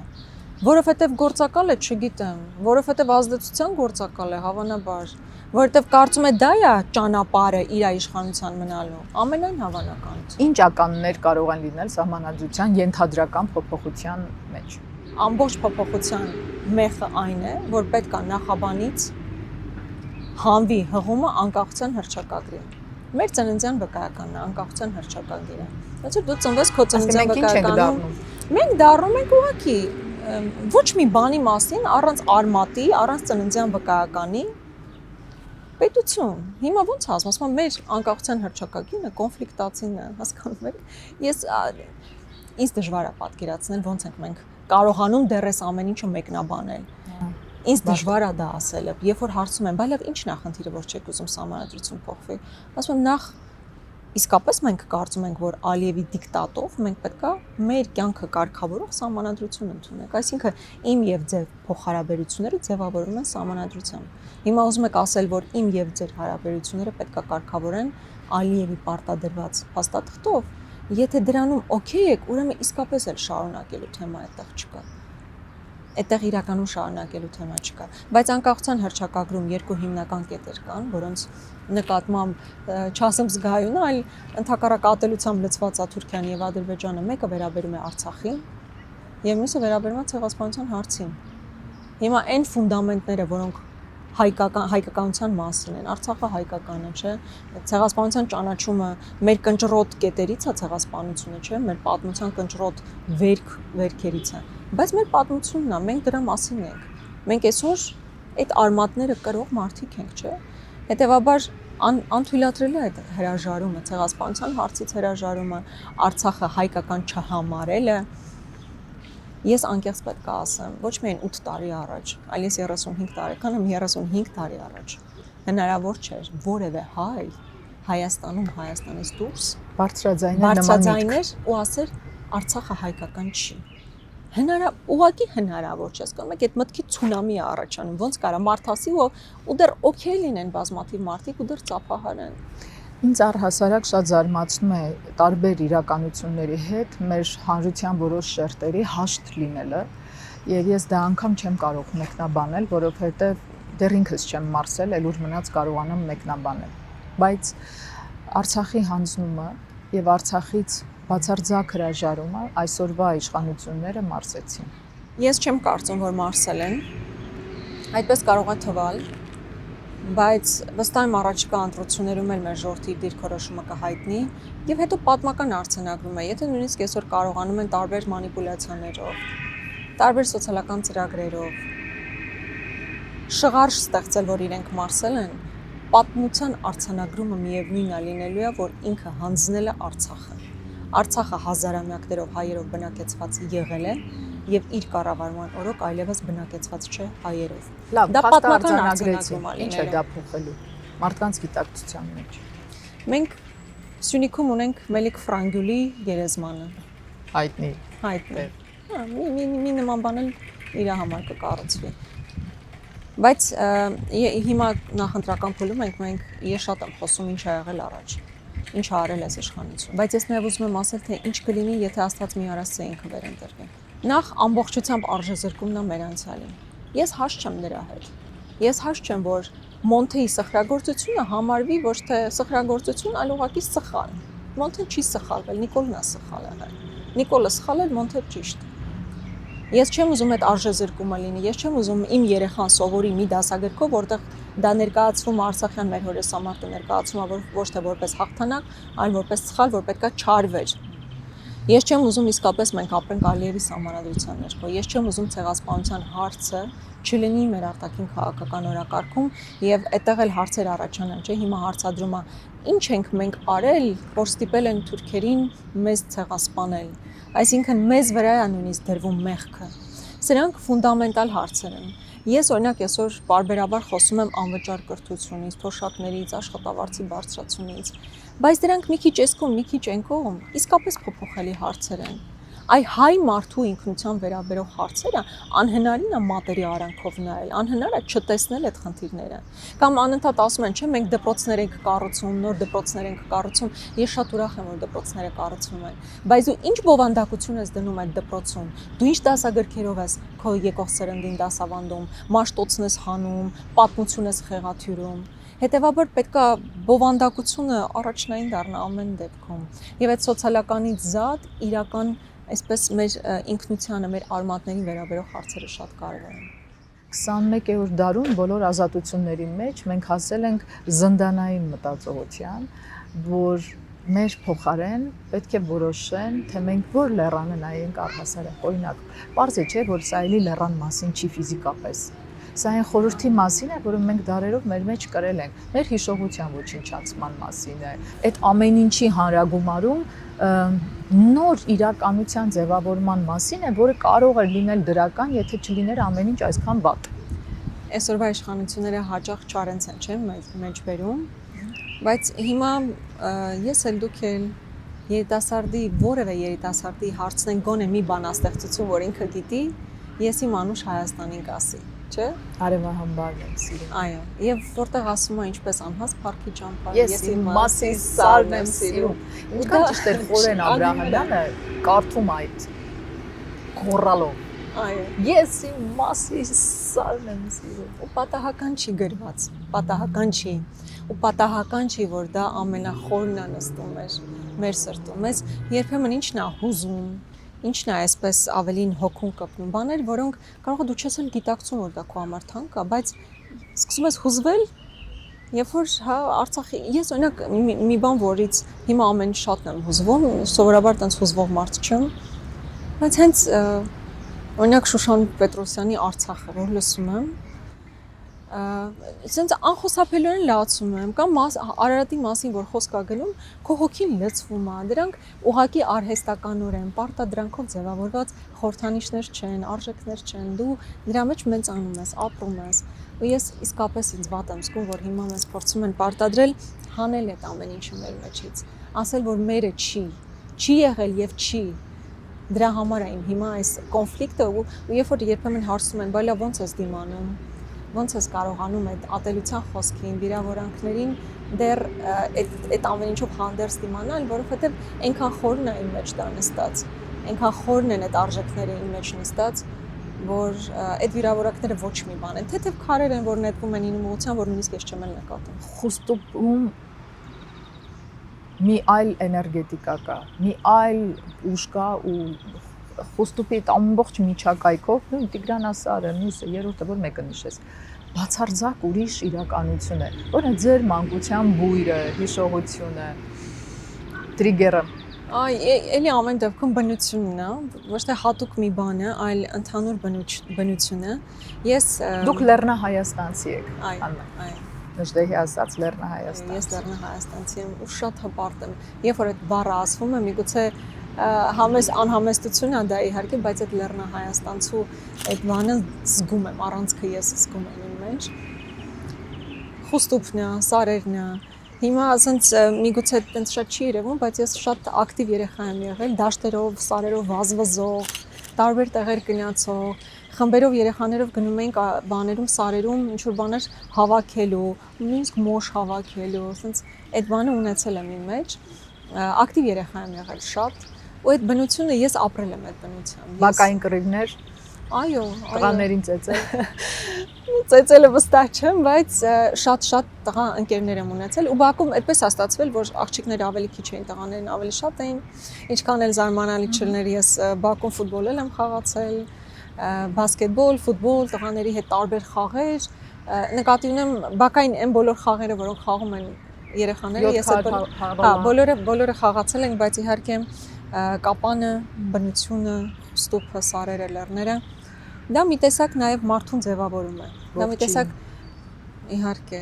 գետերը, ընդհանրապես աշխարհում բոլոր են քաղաքները, որտեղ կան գետեր, սարեր, լրիվ ուրիշ է։ լրիվ ուրիշ է։ Ձեր ամուսնու ազգանունը Մելիքյան է։ Այո։ Որտեղից է արմատներով։ Ինձ թվում է չեք լսել այդ գյուղի մասին, Փխրուտ։ Փխրուտ գյուղն է, ինձ թվում է միգուցե նույնիսկ Հայաստանի ամենաբարձրադիր գյուղերից մեկը։ որտեղ միշտ ցուրտ է։ Մենք ես էլ իմ ամուսինն էլ շատ ավանդական ընտանիքից ենք։ Ինչը չի խանգարում ինձ օրինակ լինել ժամանակակից։ Եվ իմ տեսքով, եւ իմ TikTok-ով աշխարհը ճանաչելու, նոր գրականություն կարդալու, նոր երաժշտություն լսելու չի խանգարում դա։ Եվ լինել ավանդական ընտանիքի քո սեփական արմատները ճանաչող, եւ ժամանակակից աշխարհին ճանաչող եւ համահունչ քայլող։ Երբեմն փորձում են, չէ՞, դա հակադրել, որ դու եթե ժամանակակից կին ես, եթե ժամանակակից մարդ ես առհասարակ, շատ արհեստական բան է դա։ Ինչ կապ ունի թե քո նախնիները որտեղից են, ինչ են, չէ, լավ է դա ճանաչելը։ Լավ է քեզ ամբողջությամբ քո եսը ճանաչելը, որովհետեւ դու ով ես հիմա, Նաև այդ արմատները կապ ունեն։ Ես օրինակ իմ մեջ լավ ակտիվ զգում եմ իմ արցախյան արմատները, երբեմն բնավորության մեջ է դրսևորվում, Սյունիքի արմատները, ես գիտեմ իմ ծնողները որտեղից են գալիս, իմ ամուսինը գիտի իր ծնողները, իմ ամուսնու ընտանիքը ընդհանրապես շատ մեծ ընտանիք է, այդ իրենց ընտանիքի ծառը որ դնում են եզակի բան է, ու ես դրանով հպարտ եմ, որ իմ տղան ճանաչելու է իր այդ ամբողջ արմատները։ Այո, ապուպապերին։ Այո։ Ամերիկայի Միացյալ Նահանգներում, Կալիֆոռնիայում կամ որևէ տեղ քայլում ես, նստում ես սրճարանում թե ինչ, միշտ սովորական մատուցողից մինչև ինչ որ կարևոր մեկը միշտ հարցնում է որտեղից ես։ Այսինքն Ամերիկայում այդքան տարբեր ազգությունների մեջ առաջին հարցը միշտ հարցնում են արմատներով որտեղից եք։ Այնքան հետաքրքիր է։ Այո, ունազանի մի բան էլ շատերը կարող է չիմանան, բայց ես ավելի շատ խոսում եմ օրինակ մեր բարբառով։ Սյունիքի թե Արցախի։ Իրանք շատ նմանություն են, հատկապես մեր բարբառն ու Ստեփանակերտի բարբառը բավականին նման է։ Ես վերջերս Քարոզ Արշավի ենք նախագահի հետ կապանում եւ մարդիկ որ մոտենում էին, նախագահան միանգամից չէր զգում, հիմա այս մարդը Արցախից եկած է,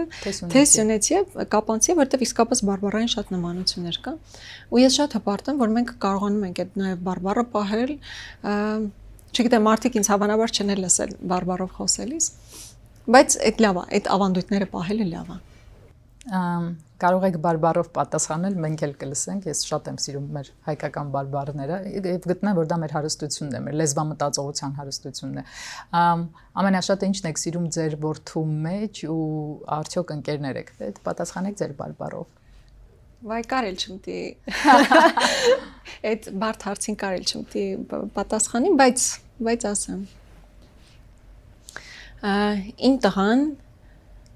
ինչքան ակտիվ է, որպես տղա, երիտասարդ, ինքը բակում ակտիվ է, այսպես տղայական այս բաները ամեն ինչը ունի, բայց նաև շատ համեստ, շատ խոնար, հարգանքով, ինձ համար դրանք կարևոր բաներ են։ Հին բաներ չեմ ասում։ Իսկապես երբեմն թվում է թե չէ, բայց հարգելը երբ դարձավ, ինքան որ համատեքստում են հին։ Հարգանքով մոտենալ, չգիտեմ, քո դիմացից դուրս եկած մարդուն, հարևանի նկատմամբ, դասընկերոջ նկատմամբ, ուսուցչի նկատմամբ, դրանք կարևոր բաներ են։ Հանրության մեջ ընդդիմադիր ու իր կյանքը ու իր երկիրը դեպի լավը փոխող մարդկանց մեջ կար հավատ, իսկապես կար հավատ, կար ցանկություն մասնակցելու միտինգներից մինչև տարբեր փոփոխություններ ու մարդիկ պատրաստ էին գիշերը չքնել, ցերեկը չուտել, աշխատանքից զրկվել, ամեն մեկը իր ընտանեկան ծանր հոգսերով, մեկը հիվանդ, մյուսը անտուն, հազար ու մի բան, բայց ամեն կերպ փորձում էր հանրությունը աջակցել եւ ամեն անգամ տեղի չէր ունենում որևէ արդյունք, վերջում հավաքվում էին վրանները ու գնում էին տներով։ Մենք այս տարիներին իսկապես մեր պայքարը տարել ենք, եղել ենք առաջամարտիկը, նախաձեռնողը, իրականացնողը, ուղղակի պետք է ընդունել, որ ինչ որ փուլում մեր ներուժը չի հերիքել ամբողջական փոփոխություն իրականացնելու։ Ես հիշում եմ Սրբազան պայքարի մայիսի 9-ի հանրահավաքը, հավանաբար կհիշեք։ Շատ լավ եմ հիշում։ Ես այդ զգացողությունները ուրիշ թող ներող լինեն իմ բոլոր գործընկերները, որովհետեւ մենք միասին ենք այդ ամեն ինչ իրականացրել, բայց այդ մայիսի 9-ի Սրբազան շարժման հանրահավաքը լրիվ ուրիշ էներգետիկա ուներ, լրիվ այլ աուրա ուներ, երբ որ Սրբազանը մտավ հրապարակ, ես էլ իմ մտքի սենց կամ հոգու խորքում, չէ, միտքս սթափեր, որ Նիկոլը դժվար սենց հեշտ իշխանություն տա, բայց հոգու խորքում ասում եմ, էլ ինչ պետք է լինի, սրանից ավել էլ ինչ պետք է լինի, ամբողջ հրապարակը լցված, տրամադրված։ Ում պետք է տար իշխանությունը։ Ինքը պետք է հրաժարական ներկայացներ։ Չէ, այստեղ շատ կարևոր է հասկանալ, ում պետք է տրվեր իշխանությունը։ մենք անընդհատ խոսում ենք, որ նա պետք է հրաժարվի։ Իրականում, եթե շատ ազնիվ լինենք, քաղաքական մեխանիզմները ես կարող եմ բացատրել իհարկե։ Ես դուք ինձ հասկացաք ենթադրում եմ, պարզ է, որ ընդհանրապես պարտություն կրած ղեկավարը օբյեկտիվորեն չի կարող լինել բանակցող այն թշնամական երկրների հետ, որոնցից կրել է պարտություն, խայտառակ ձևի։ Անկախ ընդ որում իմ լավ կամ վատ վերաբերմունքից կամ ձեր ընդդիմադիր կամ ինչպիսին լինելուց։ Եվ այս абսուրդ իրականության մեջ մենք էլի հանգում ենք նրան, որ երբ որ հասարակ քաղաքացուն ասում ես, օրինակ գնա ընտրության կամ որ թող հրաժարվի, հրաժարական տա գնա, առաջին ու հիմնակարային հարցը սա է. ում է տալու իշխանությունը։ Եվ ես ենթադրում եմ, որ այդ ամենասուր հարցն էր, որը բարձրաձայնված էր այդտեղ։ Դե այդ ժամանակ առաջադրվեց Բագրատ Սրբազանի թեկնածությունը, որը գիտեք, որ որոշակի համանդրական առումով խնդիրներ կար, բայց քանի որ ամբողջ ժողովրդին կարողացել էր արթնացնել հենց Սրբազանը, մենք որպես քաղաքական ուժ սատարում էինք, բայց ակնհայտ էր, որ Սրբազանի գործոնը ամենահիմնականն էր այդ շարժման գեներացիայի համար։ Այդ եմ էլի ուզում հասկանալ։ Ինքը առաջադրվել էր։ Ես շատ հույս ունեմ Սրբազանի դուրս գալուց հետո մի օր առիթ կլինի, ինքը կպատմի, թե քանի քաղաքական գործ չի, որ այսօր ասում են, որ մենք տեսեք, գալիս ենք երկրի իշխանությունը ստանձնելու, քանի քաղաքական գործ չի այնքը մոտեցել։ Ասել ես հոգևոր առաջնորդը կլինեմ, դուք եկեք ստանձնեք պատասխանատվություն եւ չստանձնել մարդը։ Այդ ես ուզում եմ հասկանալ, դա ի՞նչն է, վախը, այսինքն բոլորը պատրաստ չեն փողոցով գնացին, պետք է կիսատ ընդդիմադիրը ո՞րն է, եթե դու ունես օրինակ նպատակ ենթադրենք վերցնելու իշխանություն, իսկ լինի փողոցով թե ընտրությամբ, նպատակը առաջնային վերցնել իշխանություն, որից հետո հասկանալ ինչպես է ղեկավարում երկիրը, այդպես է թե այդպես չի։ Այդպես է, ես էլ խորապես համոզված եմ, որ անցնող տարիներին այն մարդիկ, ովքեր մտածել են, որ պետք է այսպես գեղեցիկ սառոճկայով կան, ուղղակի իշխանություն վերցնեն, իրենք սխալվում են, եթե իրանց թվում է դա ձևն էր։ Մեզ հետ խայտառակ բաներ է տեղի ունեցել, ոնց կարելի է այդ ամեն ինչի համատեքստում մտածել, որ այդպես կոկիկ փոփոխություններ պետք է տեղի ունենան, այդպես չէր լինելու։ Եվ ես իսկապես շատ ուզում եմ, որ Սրբազանը մի օր խոսի դրա մասին։ Պատմի Իմիջիայլոց մեր գործընկեր Իշխան Սաղաթելյանը դիմադրության շարժման ժամանակ էլ բազմաթիվ մարդկանց ասել է եկեք հրապարակ, խոսեք։ Այնպես չի, որ մենք միկրոֆոնը վերցրել մեզ ենք պահել։ Եկեք խոսեք, բոլորը թե այդ խոսքի հնարավորությունը այստեղից փոխանցեք։ Ես շատ ցավում եմ, իսկապես ցավում եմ, որ այդ ընկալումը շատ շատերի մոտ չկար։ Միգուցե չէին հավատում, ես փորձում եմ հիմա իրանց արդարացնելով խոսել։ Միգուցե չէին հավատում, չէին պատկերացնում։ Հետո մենք մի քիչ քաղաքական դաշտում այդ ավելորդ ամբիցիաների հարցը ունենք։ Ամեն դեպքում ամեն մեկը կարծում է, որ ինքը այն եզակի միակն է, որ մենակ, ընդ որում մենակ հնարավոր է իրավիճակ փոխել։ Մենք օրինակ միշտ ասել ենք, որ դժվար է դա անելը։ Մենք հիմնական ընդդիմադիր ուժ լինելով ընդունում ենք, որ նույնիսկ առաջիկա ընտրություններում միայնակ հնարավոր չի փոխել։ Լուրջ կոնսոլիդացիաներ են պետք իրականությունը փոխելու համար։ Ամբիցիաները ով որերորդ համարն է, ով ինչպես պետք է լինի։ Օրինակ, ինչպես է որոշվում ձեր խմբակցությունում, թե ով որերորդը պետք է լինի։ Եվ ինչու դուք ձեզ չեք դիտարկում, ես ինչքան ուսումնասիրեցի եւ նայեցի ձեր տարբեր հարցազրույցներ, անընդհատ լսում էի, որ դուք ձեզ չեք դիտարկում որպես երկրի ղեկավար, օրինակ։ Այո, այս փուլում ես ինձ չեմ դիտարկում, որովհետև ես ուզում եմ, որ մեզանից յուրաքանչյուրը, անկախ որ ոլորտում է ինքը գտնվում, ամբողջական պատկերացում ունենա իր հնարավորությունների, կոմպետենցիաների եւ առկա մարտահրավերների։ Այսինքն ինձ ո՞րն է, այսինքն դուք գտնում եք, որ ներողություն, այսքան տարի լինելով պայքարի մեջ դեռ այնքան հասուն չեք, հա, որպեսզի ստանձնեք, ենթադրենք, եթե ինչ-որ բան տեղի ունենա, ստանձնեք երկրի ղեկավարի պաշտոնը, որովհետև կինեք, թե որովհետև դեռ այդքան հասուն չեք ըստ ձեզ։ Երկու պատճառով։ Առաջին նախ երկրի կառավարումը լրիվ այլ հմտություններ է պահանջում, քան այսօր իշխանության դեմ պայքարելը։ Ես կարծում եմ իշխանությունների դեմ կարողանում եմ իմ պայքարը տանել, բայց երկրի կառավարման տեսանկյունից ես հմտություններ ձեռք բերելու կարիքը ունեմ, այսինքն որոշակի ճանապարհ պետք է անցնեմ։ Ես իսկապես չեմ կարծում, որ այսօր տեսնում եք, ում առաջարկում են նախարար, միանգամից համաձայնում եմ։ Ես այդ տեսակի մարդ չեմ, ես պետք է վստահ լինեմ, որ ես հասկանում եմ ուր եմ գնում։ Եվ երկրորդը առաջնորդության տեսանկյունից կին առաջնորդի մասով վստահ չեմ, որ այսօր մեր հասարակությունը լայն իմաստով պատրաստ է կին առաջնորդ ունենալու։ Բայց մնացի կխոսենք։ Տեսեք, նախ ես կարծում եմ, որ իսկապես դա շատ մեծ պատասխանատվություն է։ չափազանց մեծ պատասխանատվություն է, որովհետև գիտակցում ես, որ ընտրվելու դեպքում դու լինում ես երկրի ղեկավար։ Եվ ես միշտ փորձում եմ ինքս ինձ հետ անկեղծ լինել, ինքնակննադատաբար մոտենալ իմ հնարավորություններին եւ այն մարտահրավերներին, որին պետք է առերեսվես։ Արդյոք ես որպես անհատ պատրաստ եմ այսօր երկիր առաջնորդել, ես այդպես չեմ զգում։ Ես ունեմ որոշակի ճանապարհ անցնելու կարիք։ Ես հասկանում եմ, որ արտասովոր իրավիճակ է ստեղծված, իսկապես ճգնաժամային իրավիճակ է եւ ճգնաժամային իրավիճակում ստանդարտ մոտեցումներով չեն առաջնորդվում, բայց եւ այնպես ես ինքս ինձ հետ անկեղծ եմ եւ մեր լսող մարդկանց հետ եմ անկեղծ։ Ես պատրաստ եմ ակտիվ դերակատարություն ստանձնել առաջիկա իշխանության մեջ, լինել հիմնական անձանցից մեկով, կփոխի երկրում իրավիճակ, կուզենամ այդպես լինի, բայց արդյոք այն մարդն եմ, ով պատրաստ է այսօր երկիր առաջնորդել, ես այդպես չեմ տեսնում։ Եվ երկրորդ հիմնական պատճառն այն է, որ ի վերջո մենք տարբեր հարցումներ անում ենք։ Դուք կարծում եք, որ հանրությունը պատրաստ չէ կին ղեկավար ունենալու։ Դա եւս այլ բան էի ուզում ասել, դա ասեմ, հետո գանք հիմնական կին առաջնորդության թեմային։ Մենք ամեն դեպքում հարցումներ արել ենք եւ հասկացել ենք, որ այն մարդը, ով ամենաշատ ձայն կարող է կոնսոլիդացնել մեր քաղաքական թիմի շուրջ, ամեն դեպքում շարունակում է մնալ նախագահ Քոչարյանը։ Ինքը եւս ասում էր, որ ինքը շատ կուզենար,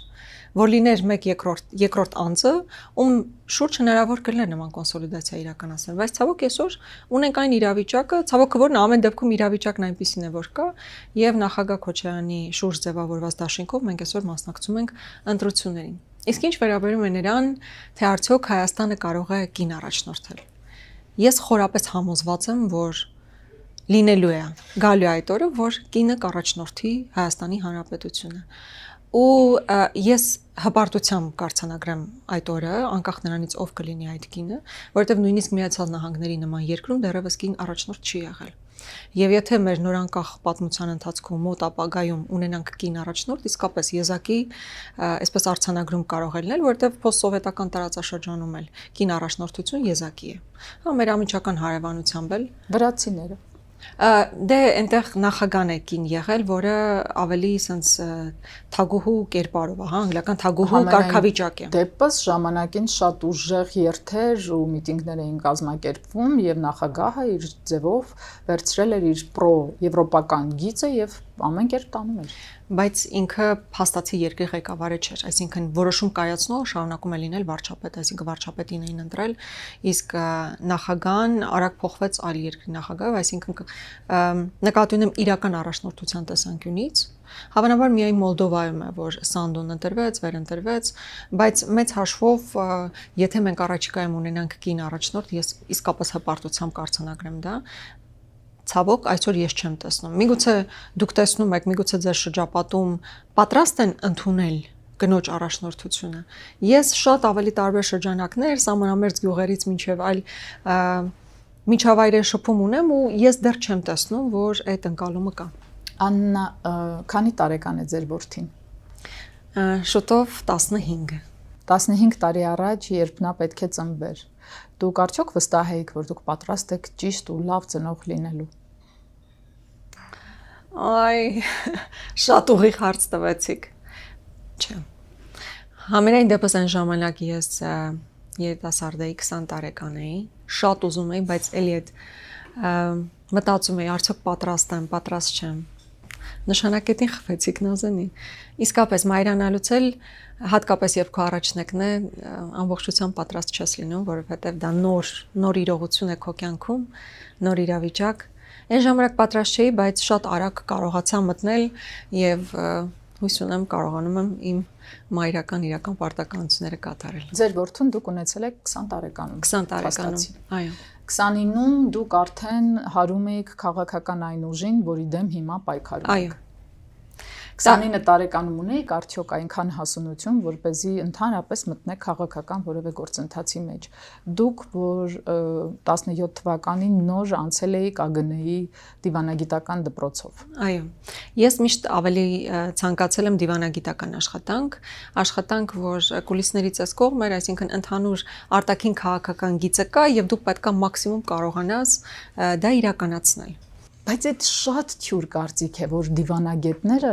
ավելի անշառ ու ոչ այդքան վտանգավոր իրականության մեջ են, որովհետև դիպկորպուսը ապահովում է քո երկրի արտաքին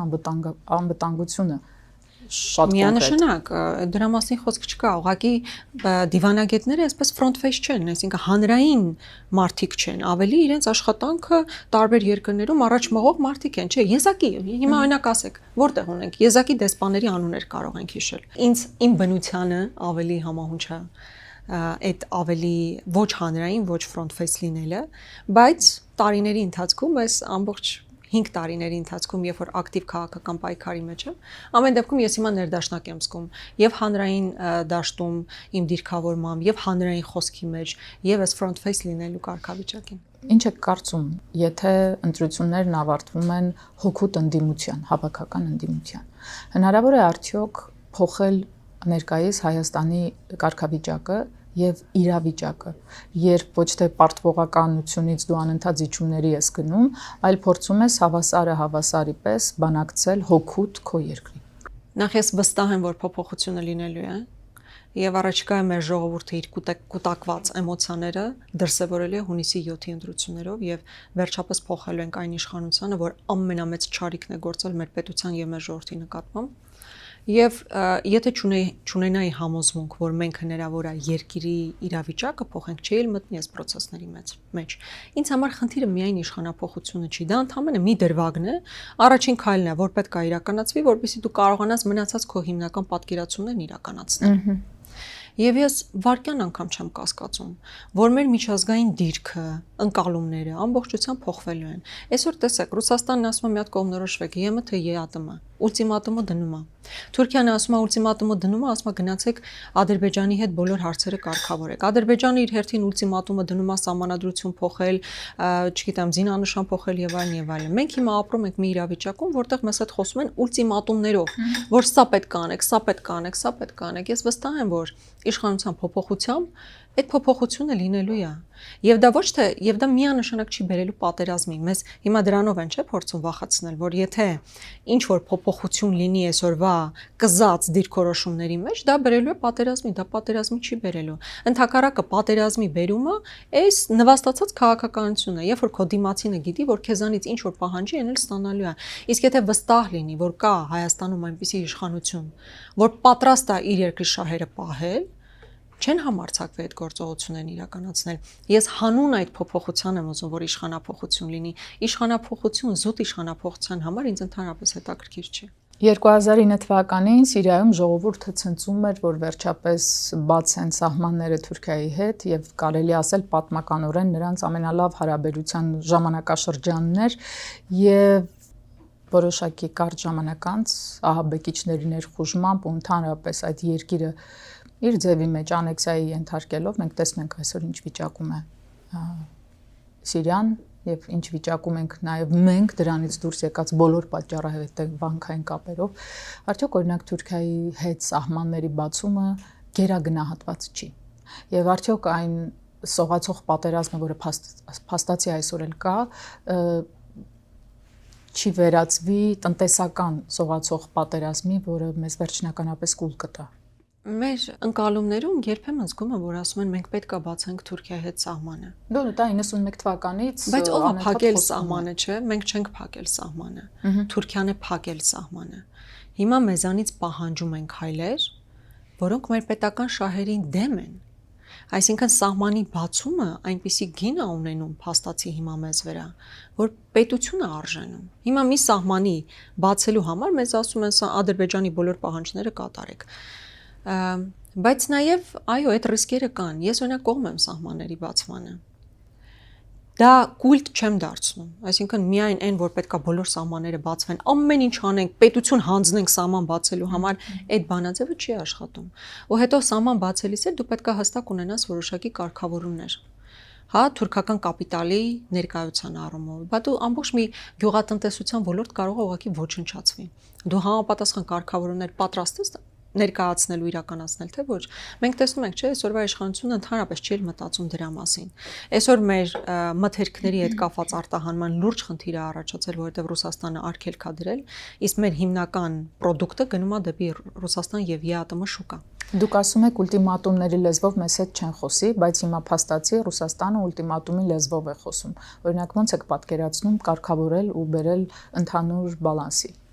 Դե ուլտիմատումի լեզվով է խոսում, որովհետև այստեղից էլ համապատասխան քաղաքականություն է իրականացվում։ Երբ որ ազգային ժողովի մակարդակով, դե սյուռա իհարկե, հիմա ես ասում եմ զգում եմ ինչքան սյուռ բան եմ ասում, բայց դա իրականությունն է։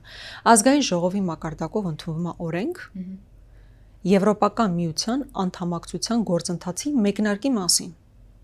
Այսինքն այսօր մենք գործող օրենսդրական օրենք ունենք, այդ մի տողն է իհարկե, բայց օրենք է, որ մենք մեկնարկել ենք ԵՄ անդամակցությունը։ Իսկ դու չես ներկայացնում ԵՄ անդամակցություն։ Ես հիմա դրան կգամ, բայց հիմա դու չես կարող ԵՄ անդամ դառնալ միևնույն ժամանակ ԵԱՏՄ-ում լինելով։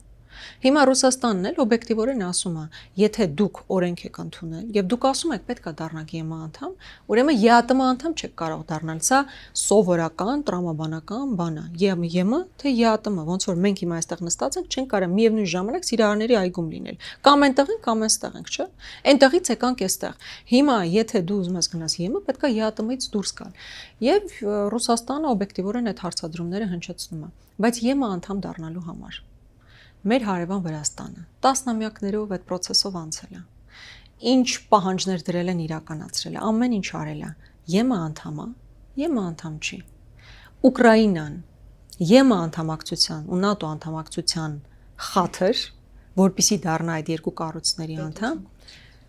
տարածքներ է կորցրել։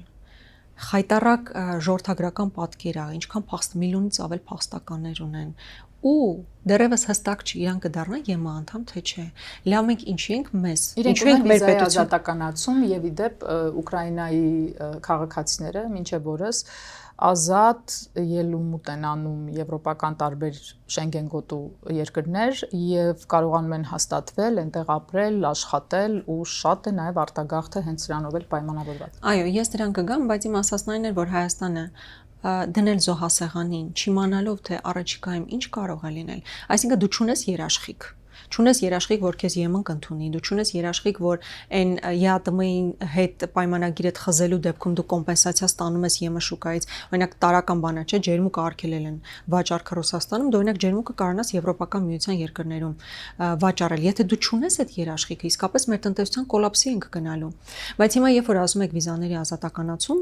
մենք կողմ ենք, որպեսզի վիզաները ազատականացվի, բայց դա ԵՄ անդամակցության հետ կապ չունի։ Վրաստանը հիմա ունի ազատականացված ռեժիմ վիզաների Եվրոպական միության հետ, բայց ինքը ԵՄ անդամ չի, ինչպես Մոլդովան, ինչպես Ուկրաինա, ինչպես բազմաթիվ երկրներ։ Մենք Եվրոպական միության հետ կարող ենք հասնել վիզաների ազատականացմանը եւ ավելին այդ բանակցությունը դեռևս Քոչարյանի օրոք են սկսել։ Այսինքն այդ մի մեծ բան չի էլի, բայց ԵՄ անդամակցություն նշանակում է դու ամբողջությամբ քաղաքական, տնտեսական առումով ինտեգրվում ես այդ կառույցի եւ ամենակարևոր հարցը դա միակողմանի գործընթաց չի, դա երկկողմ գործընթաց է։ Իսկ այսօր Եվրոպական միությունը կասեցրել է իր ընդլայնման քաղաքականությունը, ասում են չենք ընդունում հələ ոչ մեկին։ Այսինքն հերթում Ուկրաինա, Մոլդովա կանգնած են, Վրաստան դե արդեն կասեցրել է այդ process-ը, Թուրքիան չեմ ասում 60-ականներից այդ process-ի մեջ։ Դեռ անդամակցության process-ը կանգնեցված է իրանց։ Հետևաբար մտածել, որ Հայաստանը հեսա, օրենք ենք ընդունել հռչակագրային, հեսա կհայտնվենք ԵՄ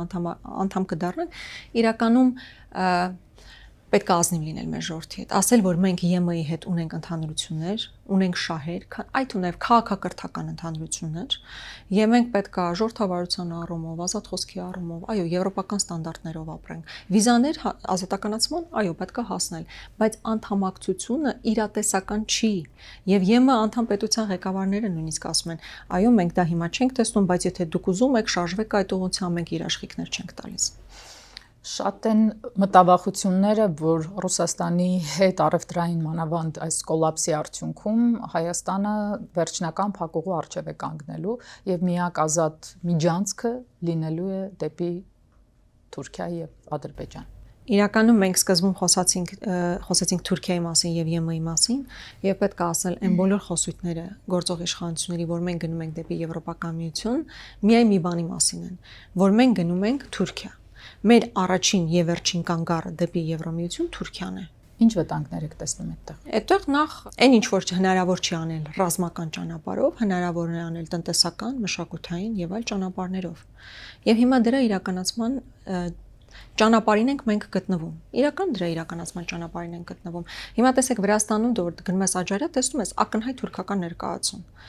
Եվ ես խոսում եմ վրացիների հետ եւ ասում եմ, որ դա մեր սխալներից մեկն էր։ Հիմա չեն կարողանում իրանք այդ թուրքական գործոնից էականորեն ազատվել, չեն կարողանում։ Հիմա եթե Վրաստանի եւ Թուրքիայի առումով դա այդքան խնդրահարույց չի, որովհետեւ չկա այդ պատմական ժառանգությունը բարդ, եւ նրանք միշտ կարողացել են համագործակցել։ Այդ խնդիրը իրանք չունեն։ Հիմա Հայաստանի Հայաստանի տարբերությունն մեզ պահում են իրենց եկեղեցին ու բացարձակորեն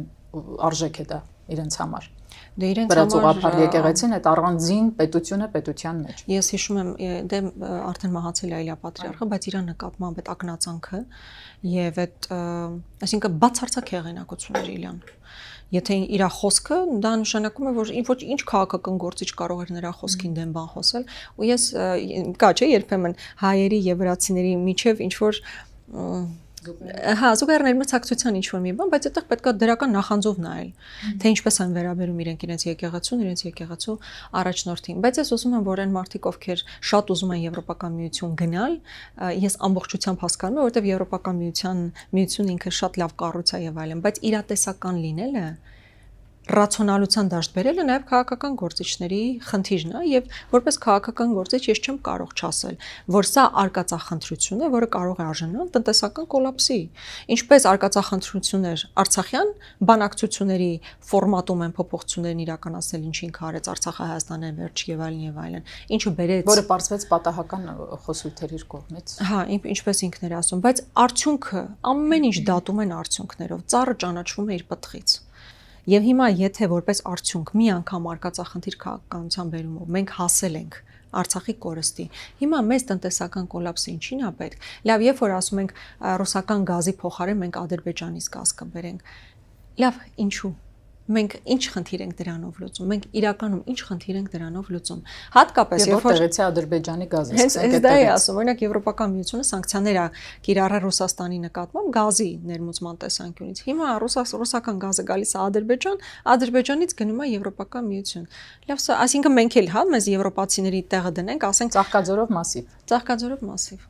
Լրիվ այդ վիճակում ենք։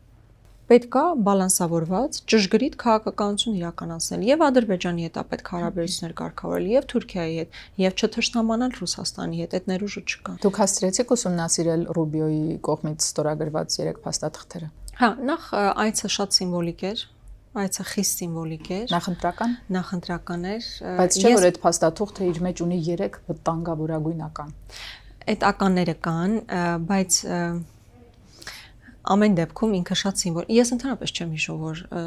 պետք քարտուղարը այլ երկիր գնա օդանավականում 40 րոպե վայրեջ կկատարի ինչ-որ բան ստորագրի գնա։ Բայց այստեղ խնդիր կա, չէ՞, այդքան խորհրդանշական չէր կարող լինել, այնտեղ կան շատ ավելի բարդ հարցեր։ Եթե մենք խոսում ենք կոնկրետ թրիփի հայտնի Միջանցքի դրա իրականացման իրավունքների մասին, ապա ստացվում է, որ ինչքան էր 70% գնում է Ամերիկայի Միացյալ Նահանգներին, չէ՞, ճիշտ է։ 74-26։ 26։ Եվ այստեղ կարևոր հարց է, որ այնտեղ ըստ այդ համաձայնագրի շատ հանգիստ կերպով կարող են փոխանցել իրենց իրավունքները երրորդ երկրի, երրորդ իրավունք ունեցողի առանց սահմանափակման, այսինքն ինչն է խանգարելու օրինակ 74%-անոց Ամերիկայի Միացյալ Նահանգներին փոխանցել իր ինչ-որ X մաս կամ մնացած խնդիրները օրինակ Թուրքիային կամ Ադրբեջանին։ Ինչն է խանգարելու։ Ոչինչ չի խանգարելու ու ամենայն հավանականությամբ հենց այդպես էլ պլանավորում են անել։ Մենք խոսում ենք աշխարհի պղնձամոլիբդենային պաշարի 7%-ի մասին, ել չենք խոսում ուրանի մասին, ու ել չենք խոսում են կարևոր ու հարուստ նյութերի մասին, որոնք կան եւ Քաջարանում եւ ամբողջ Սյունիքում։ Այո, այդ ոլորտի մասին բանակցություններ եւ պայմանավորվածություններ եւս ձեռք են բերել։ Դուք գիտեք, հիմա սա ավելի լայն կոնտեքստ կա Միացյալ Նահանգներ, Չինաստան հակամարտություն այդ միներալների համար եւ այդ համատեքստում փորձել են Հայաստանից ինչ-որ դա այդ անձրևանոցն է։ Ամերիկա, Չինաստանը այս դեպքում սրա հետ կապ չունի, այստեղ կոնկրետ տարածաշրջանային ու տարածքային ամենակարևոր բարդ խնդիրն է։ Երբ որ դուք հողի ամենակարևոր ու բերի ընդերքը տալիս ես անհատույց Այո, մենք պետք է տեսնենք, մենք պետք է տեսնենք, որ Ուկրաինան էլ նույնը արեց Տրամպի օրոք, իր որպես փոխհատուցում իր ընտրված զենքի, իր հիմնական միներալները, այո, այդ գործարքը կնքեց։ Իհարկե, մեզ համար դա ընդունելի գործարք չի կարող լինել, բայց այստեղ մի դրական բան կա ամեն դեպքում, այդպես արագ-արագ ոտի վրա փաստաթղթեր ստորագրում են մի իշխանության հետ, որ ամենայն հավանականությամբ հեռանալու է։ Ենթադրենք չի հեռանում։ Որն է ձեր պլան B։ Ես հիմա կասեմ, ամեն դեպքում սա պետք է արձանագրել, որովհետև եթե այս փաստաթուղթը պետք է ստորագրվեր եւ ռազմավարական նշանակություններ Միացյալ Նահանգների համար, կարող էր հաջորդ իշխանության ժամանակ եւս ստորագրվել։ Հետևաբար կարծում եմ իրանք էլ են պատկերացնում, որ այս իշխանությունը չի մնալու եւ արագ-արագ ոտի վրա նույնիսկ Ռուբիոյին ճանապարհին այստեղ կանգնացնել դա ստորագրել տալ եւ նկատի ունեմ, որ այս դրական կոմպոնենտը եւս պետք է տեսնել։ Իսկ դերեն հիմնական հարցին, իսկ եթե չի գնում, նախ ես իսկապես ունեմ վստահություն, ու ոսա ուղակի ասենց հենց այնպես վստահություն չի։ Մարդկանց հետ շփվելու տեսանկյունից ձեր խմբակցությունը նույնքան վստահ էր։ Այո։ Եվ արդյունքում դուք դարձաք ուղակի խորհրդարանում տեղի ունեցող երևույթները հաստատող ընդդիմություն։ Ցավով եմ սա նշում։ Հաստատող ու դրա դեմ պայքարող։ Հիմա իհարկե ընդդիմությանը շատ նորաձև է, շատ մոդայիկ է ընդդիմությանը քննադատել, ու ես դեմ չեմ, ես շատ տեսնում եք, որ շատ բաց մարդ եմ։ Հա, ես շատ բաց մարդ եմ։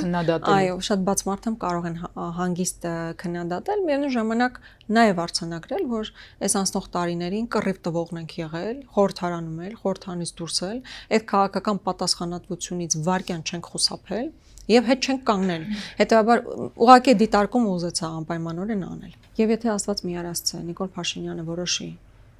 իշխանություն չտալ, դա առաջացնելու է հեղափոխական գործողությունների։ Հարց։ Մեր քաղաքական թիմը այդ համոզմունքն ունի եւ ես շատ հուսով եմ, ձեր քաղաքական թիմը պատրաստ է արդյոք, որտեղ մյուսներին առիթ չեմ ունեցել այս հարցը տալու, ովքեր որ արդեն քաղաքական պայքարի մեջ են,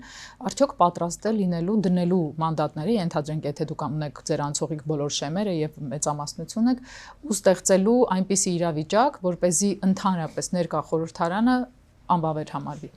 Նախ ինչպես ասացի, ես համոզմունք ունեմ, որ փոփոխություն իրականացվելու է եւ եթե կարիքը լինի, մենք դա փողոցում պետքա պահենք։ Ժողովրդի ձայնը մենք պետքա փողոցում պահենք, եթե այս իշխանությունը որոշի, որ չճանաչի ընտրության արդյունքները կամ այլ ձև փորձի մեկնաբանել, դա ուզում եմ որպես փաստ արձանագրել։ Մեր մոտեցումները։ Ճանաչում է ընտրության արդյունքները, բայց դուք չեք ունենում առավելագույն տոկոս։ Դուք նկատի ունեմ հավաքական ընդդիմություն։ Այդ բոլոր սցենարները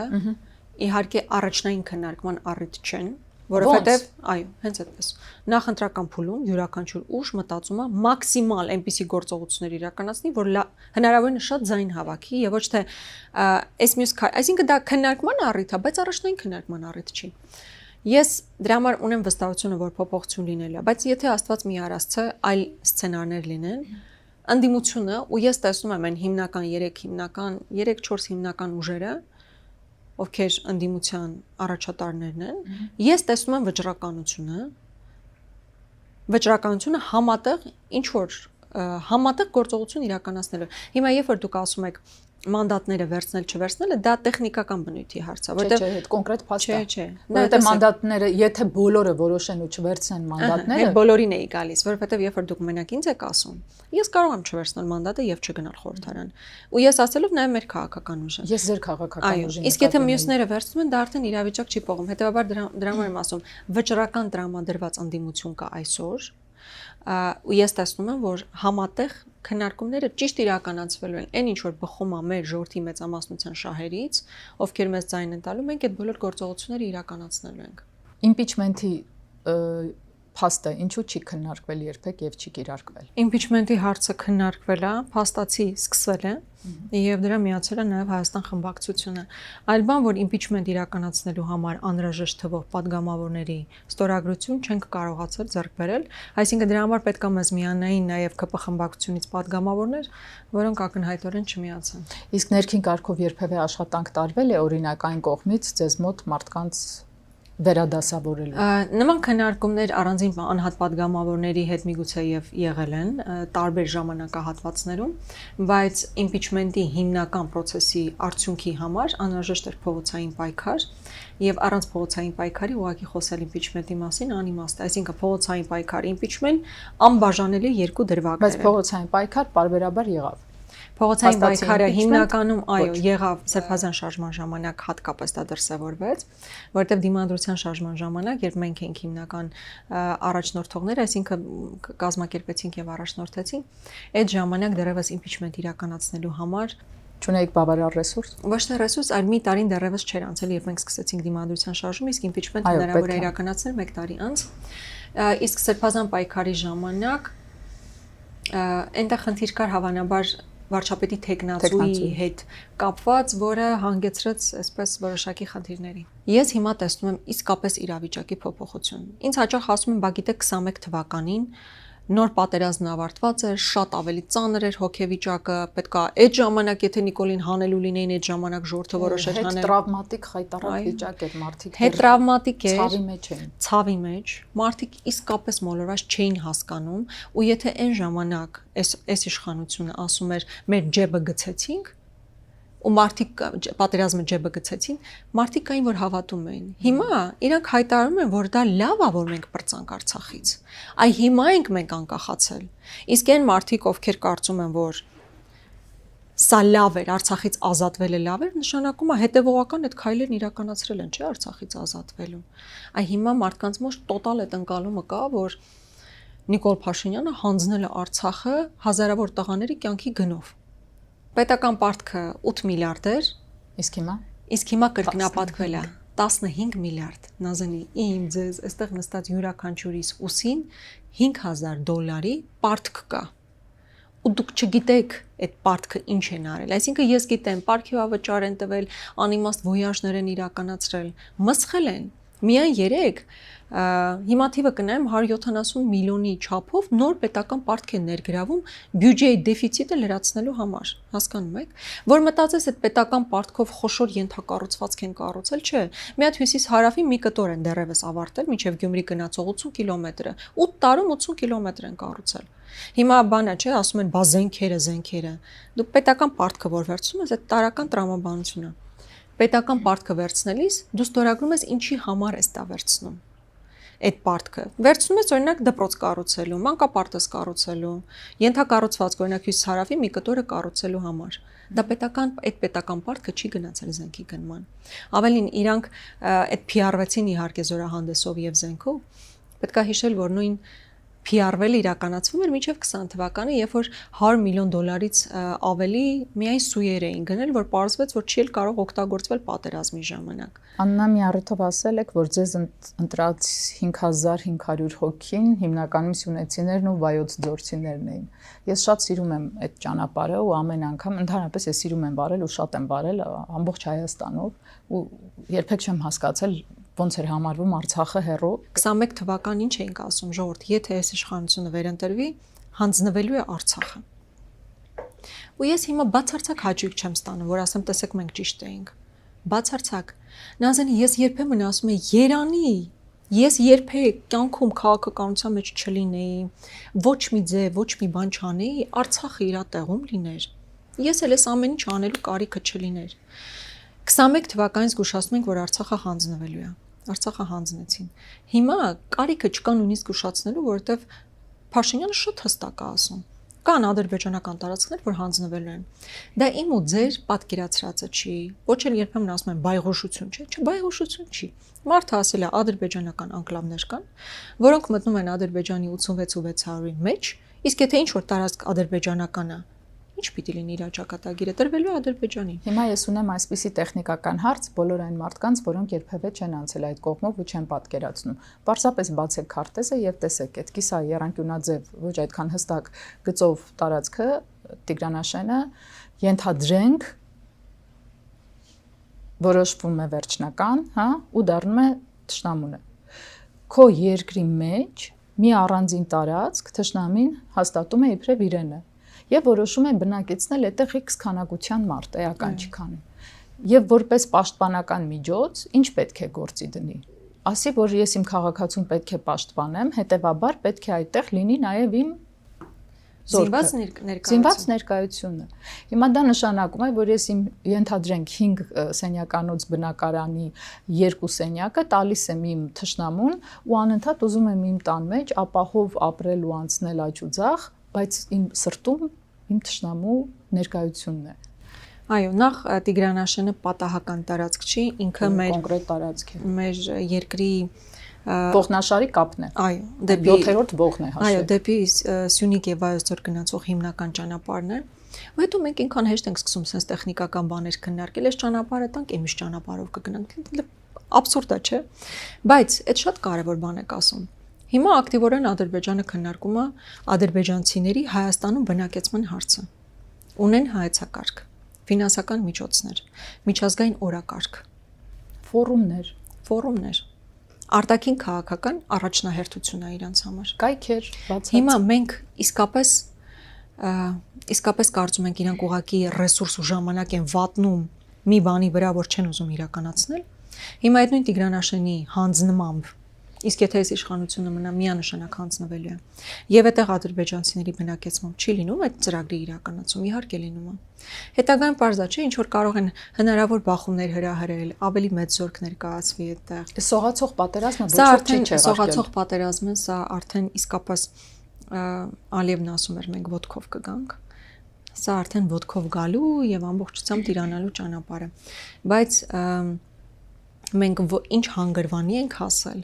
որ sense հանգիստ քննարկում ենք ինչ որ տարածքների հանձնման հարցը։ Ու դա եղել է, որովհետեւ ժամանակին ինչքան հանձնել են, կարողացել են դա փաթեթավորել։ Տավուշից տարածքներ հանձնեցին, ասին սահմանազատումը։ Գորիս-Կապան ճանապարհը 20 թվականից անմիջապես հետո հանձնեցին, ասին դա բայց մերը չի։ Ես 35 տարի դրանով գնացել եկել եմ, ասում եմ մերը չի։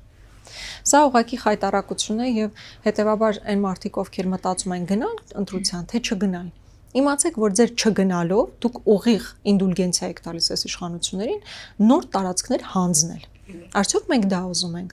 Իհարկե չենք ուզում։ Աննա, երբ եք վերջին անգամ լացել։ Լացել։ Իսկական, աղջկական, դառը, զզված։ Նախ շատ չեմ լացում, բայց վերջերս Արցախի բռնի տեղահանության մասին մի ֆիլմ էի նկարահանել, մասնակցում էի ու այդտեղ իսկապես լավ լացել եմ։ Մինչև հիմա այդ էմոցիաները չեն անցնում։ Ինձ թվում է ամեն անգամ, երբ որ այս տարիների շատ չի անցել, բայց ամեն դեպքում այնքան էմոցիաները դուրս ես տվել, քեզ թվում է թե էմոցիա չունես, լացելու էմոցիա չունես։ Բայց այդպես չի։ Ոչ էլ դուրս ենք տվել։ Ես կարծում եմ, որ ձեր ասածը շատ ճիշտ էր, առայն որ մարդիկ մինչև հիմա չեն գիտակցում կորստի մեծությունը ու ոչ թե որովհետև շատերը չեն եղել Արցախում, այլ որովհետև այդ ճշմարտության ընդունումը ենթադրում է հետագա գործողությունների շարք։ Իսկ մենք անընդհատ ինքնափրկման մի ընթացքի մեջ ենք, որտեղ ես անձամբ անհատապես չեմ կարողանում տալ լուծում այն հարցերին, որոնք գեոպոլիտիկ են, որոնք այնքան մեծ մասշտաբի են, որ ցավոք սրտի ինձնից կախված չեն։ Ու ես անգամ այդ վիճակում փորձում եմ ինչ-որ բան անել ու երբեմն ինձ թվում է, որ Սիզիֆյան աշխատանքի պես է, ժայռը հագլորվում է սարից ներքև, ես անընդհատ հրում եմ վերև, ինչ-որ անեծքի պես բան է։ Բայց իրականության մեջ մենք չենք պարպել մեր ցավը։ Մենք չենք տվել մեզ իրավունք եւ հնարավորություն նորմալ սկալու կորուստը զինվորի, երկրի, գաղափարի, մեր ինքնության, մեր պետականության, ընդհանրապես լիքը բաների կորուստ մենք չենք սկսել։ Ավելին այդ վերքը չի կարողանում սպիանալ, նաեւ որովհետեւ անդադ աղ են լցնում այդ վերքի վրա։ Երբ որ ասում են դա մնացած ցավերը։ Չէ, երբ որ ասում են դա մերը չի, հայկական չի եղել, հասկանում եք ամարած գանձասար ունեցող հողը ոնց կարա հայկական չլինի։ Լավ, դուք ով եք, որ նման հայտարարություններ եք անում։ Դուք հայ եք ընդհանրապես։ Հիմա երբ որ այդ վերքի վրա տենց աղ են լցնում, դա ոնց կարա սպիանա, դա ոնց կարա մարսվի։ Չի մարսվելու, նույնիսկ եթե կարճաժամկետ հիմա մեզ մոտ ընկալում կա այսօրվա, մենք սովորաբար իրադարձություններին հենց այսօրվա հայացքով ենք նայում, չէ՞։ Այսօրվա հայացքով միգուցե ինքը ինչ որ ծրագրեր է անում, մանիպուլատիվ թեզեր է տարածում։ Պատմական արձանագրումը լինելու է Արցախի կորուստը եղել է իր ժամանակահատվածում, ինքը հանձնել է Արցախը։ Դրանից է ցավի կորուստը թեթևանում է։ Ցավի կորուստը, ցավը երբեք չի անցնի։ Մենք ունենք ինչ-որ օրակարգ, որով հնարավոր է հետագայում առաջնային լուծել գերիների հարցը եւ քաղաքական գերիների եւ քաղաքացիների եւ զինվորականների։ Ունեք դուք ծրագրում նման կետ։ Դա ամոթել է, չէ, բայց հիմա մենք խոսում ենք դեռ պատերազմից 5 տարի անցել է, բայց դեռ մենք գերիներ ունենք Բաքվում, ու այստեղ մարդիկ կան, ովքեր առավոտից իրիկուն խոսում են խաղաղության մասին, ինչքան երեսպաշտ պետք է լինել։ որ ամեն տեղ խոսել խաղաղության մասին, երբ այդ մարդիկ դեռևս Բաքվի բանտում են։ Նազանի, ես օրինակ կապանցի հայրենակություն եմ Բաքվի բանտում։ Այնտեղ գտնվողներից Դավիթին Բաբայան անձնապես եմ ճանաչում, Դավիթին Մանուկյան, ով իմ գործընկեր Գեղամ Մանուկյանի եղբայրն է, Բակո Սահակյանի հետ մի անգամ առիթ եմ ունեցել շփվելու, Արայիկ Հարությունյանի։ Ես իրենց հետ մտերիմ հարաբերություններ չեմ ունեցել, ինչ որ առիթով։ Բայց այսօրվա իշխանությունը իրանց հետ հաց է կիսել, իրանց հետ քաղաքականություն է քննարկել, Ռուբեն Վարդանյանի հետ ներդրումային ծրագրեր է քննարկել։ Հիմա մարդիկ առավոտից իրիկում պար, քեֆ, ուրախություն,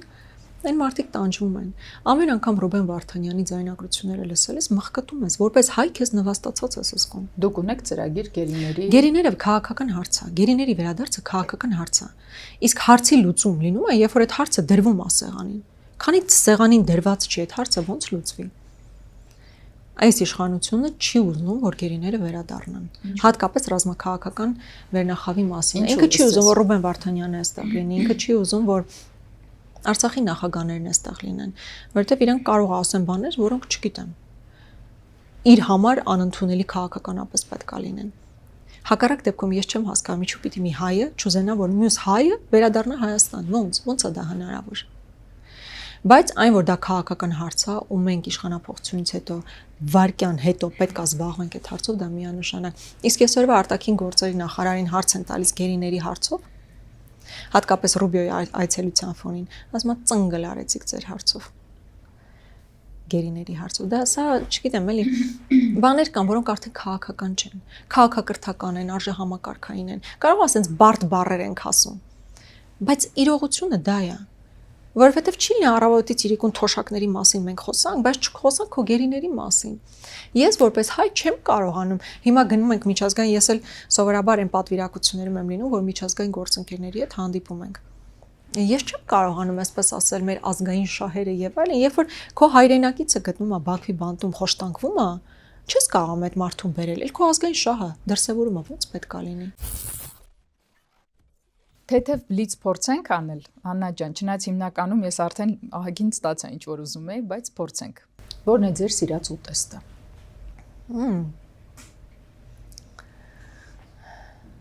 Խաշիլ։ Սոխառածով։ Նաեւ սովորաբար սոխ հաճախ չեմ ուտում, բայց խաշիլի պարագայում սիրում եմ։ Նախընտրելի գույնը։ Մուկ կապույտ։ Ով է ձեր ուսուցիչը եղել կյանքի ձեր գործունեության համար։ Տենց հատուկ մեկին նկատեմ երկրի վրա ապրող հատուկ մեկին չունեմ։ Որն է ամենաթանկ խորհուրդը, որը երբևէ լսել եք։ Այդպես չեմ կարող առանձնացնել, բայց առաջնորդվում եմ մի բանով, որ անտարբեր չլինելն է։ Ձեր ուղեծիրը պահող 5 հիմնական գաղափարներ թվարկենք։ Լինել խոնար, հնարավորինս արդարամիտ, քաջ, որովհետև քաջությունը անչափ կարևոր առաքինություն է, միշտ հասկանալ մարդկանց, նույնիսկ եթե քեզ համար անընդունելի է, հասկանալ մարդկանց եւ եթե կարող ես ինչ-որ բան փոխել, անպայմանորեն փոխել դեպի լավը։ Տանը գործանել, թե խորհրդարանում մասնակցել նիստի։ Երկուսն էլ անում եմ, չգիտեմ, երկուսն էլ։ Բայց հիմա ավելի խորհրդարանում նիստերին։ Կա թեմա, որից իսկապես արդեն կորցնեք ինքնատիրապետումը։ Այդ բանն է, ամբողջ ընթացքով խոսեցինք։ Հայկականության հետ կապված, Արցախը հայկական էր թե չէ, ինձ դա ուղղակի հունից հանում է։ Ձեր թուլությունը։ Ընտանիքս, տղաս, ընտանիքս, ու մեծ ընտանիքս։ Ես հիշում եմ ձեր ելույթներից մեկը, որի ժամանակ իսկապես բորբոքվել էիք, նույնիսկ հուզվել, որովհետև ձեր հայրիկի նկատմամբ էին ու կարծեմ եղբոր, որը սպա էր, նկատմամբ էին կոնկրետ քայլեր ձեռնարկել, եւ դուք ամեն կերպ հղում էիք անում, որ պատրաստ եք ընդունելու բոլոր հնարավոր հարվածները դուք անձնապես, բայց թող ձեռք չտան ձեր ընտանիքին։ Այո, ես կարծում եմ ամենավերջին ստորությունն է քաղաքական գործչին հարվածելու համար իր ընտանիքի անդամներին կպնելը։ Այն որ իմ նկատմամբ ինչ խայտարակ sense բաներ տարածվեցին, fake news-եր եւ այլն, այդ ամեն ինչ ինձ համար օքեյ է։ Ես քաղաքականության մեջ եմ, գիտակցում եմ, որ դա պետք է լինի, ընդունում եմ դա։ Բայց երբ որ կպնում են քո ընտանիքի անդամներին ամենաստոր ձևով, ինձ համար իսկապես շատ ծանր էր, երբ որ իմ եղբայրը դպրոցը ավարտելուց հետո իր ամբողջությամբ նվիրել է երկրին ծառայելու։ 18 տարի երկրին ծառայած սպային մի օր կանչում են, ու ասում են դու վերջ, ազատված ես աշխատանքից։ Ու ես գիտեմ, որ եղբայրս, ով ճանաչում է իրան, պատկերացնում է, ամբողջությամբ պետությանը նվիրված մարդ է, ամբողջությամբ։ Գիտեմ, որ ընտանիքին կարող է ժամանակ ավելի քիչ ուշադրություն դարձնել, որովհետև ամբողջությամբ ծառայության մեջ էր։ Հիմա նման մարդուն ասում են ուղղակի պետքա դուրս գալ։ Դա ինձ համար շատ մեծ հարված է։ Ես դրա մասին հաճախ չեմ խոսացել այս տարիներին, չեմ բարձրաձայնել։ Ասել եմ, երբ որ սկսել են ավելորդ խոսել, բայց դա ինձ իսկապես հարվածող բան էր։ Տղամարդկանց բավականին դաժան աշխարհում որն է ձեր կնոջ զենքը։ Դե խոսքից բացի կարծում եմ ժպիտ է։ Տարօրինակ զենք է իհարկե, բայց կարծում եմ երբեմն Աննա, իսկ երբ անընդհատ դեբատների ու տարբեր քննարկումների մեջ եք, դուք երբևէ զգում եք տարբերությունը ձեր սեռով պայմանավորված անձի նկատմամբ եւ տղամարդիկ երբևէ չեն ապացուցում, որ իրենք կարող են այս կամ այն գործն անել, իսկ կանայք շատ դեպքերում սկզբում ապացուցում են, որ իրենք կարող են եւ իրենց ուղեղում շատ ավելի խորը ծալքեր կան, քան որոշ տղամարդկանց ուղեղներում, բայց արդյոք դա չի սպառում ձեզ հոգնեցնում։ Սկզբում դա կար, երբ որ դու պետքա դիրքավորվես եւ ցույց տաս, որ դու կարող ես այն, ինչ որ քաղաքական դաշտում տղամարդիկ կարող են անել։ Հիմա դրա կարիքը չունեմ, որովհետեւ ամեն դեպքում որոշակի ընկալումներ արդեն ձևավորված են։ Բայց ամեն դեպքում դուք գտնում եք, որ մեր հասարակությունը դեռևս պատրաստ չէ կին առաջնորդի։ Կին դերակատարի մեծ պատկերի մեջ կարևոր դերակատարի մասով խնդիր չի տեսնում մեր հասարակությունը, բայց արդյոք ինքը կգնա, երբ որ այդ լիստը իր առաջ լինի, տղամարդ, կին, տղամարդ, վստահ չեմ, որ կնոջը կընտրեն։ Որն է այն վայրը, եկեղեցին կամ գուցե այգին, քարը, թուփը, որը ձեզ վերականգնում է։ Դե կասեի Գանձասարը, բայց հիմա չեմ կարող ասել։ Բայց այստեղ ստոպել, ես հենց Գանձասարից խոսում եմ։ Վահանավանքի հետ ունեք յուրահատուկ կապ։ Այո։ Տեսնում եմ, որ հաճախ եք գնում։ Ինչ որ ընտանեկան կապ կա, թե ուղղակի որ այդտեղ եք ապրել, միշտ գնացել եք։ Իրականում կապը կարելի ասել վերջին մի քանի տարիներին է ձևավորվել, ունենք շատ լավ հոգեվորական տերավետիքով վերակենդանացրած վանական այդ համալիրի կյանքը եզակի տեղ է, իսկապես եզակի տեղ է, որտեղ բնությունը, հոգևոր կյանքը միահյուսվում են, ու դու խաղաղություն, ներդաշնակություն ես ապրում։ Աննա ջան, շատ շնորհակալ եմ վստահության գալու, այսքան անկեղծ լինելու համար։ Շնորհակալ եմ շատ գալու համար։ Շնորհակալ նման բաց զրույցի եւ նման հնարավորության համար։ Եվ վերջին հարցս։ Ինչ կուզեիք, որ ձեր մասին խոսեն ձեր կյանքից հետո։ Ոչ թե ինչ խոսեին, այլ որ ես կարողանայի այնպիսի մի բան անել, որ հետագայում դրա մասին արժեր խոսել, ոչ թե իմ մասին, այլ իմ արած գործի մասին։ Դա եզակի օրհնություն կլիներ, որ ես ի վիճակի լինեի իմ կյանքի ընթացքում նման մի գործ արած լինեի, գործ, որը արժանի լիներ հետագայում խոսել, ինչպես մենք հիմա իհարկե չեմ համեմատում, բայց Նժդեհի մասին ենք խոսում, Անդրանիկի մասին ենք խոսում, Շարլ Ազնավուրի, Քրքորյանի շատերի մասին ենք խոսում։ Եթե ես այնքան օրհնված լինեմ, որ մի գործ անեմ, որ իմ կյանքից հետո 10 մարդ հիշի այդ գործի մասին, ես անչափ երջանիկ մարդ կլինեմ։ Շնորհակալ եմ։ Կարող եք բոլորին հրավիրել ընտրությունների օրը, նշել ձեր թիվը եւ ասել ձեր ասելիքը։ Այո, ես շատ ուզում եմ, որ անկախ այն էմոցիաներից, որ դուք հիմա ունեք, հիասթափություն, հուսահատություն,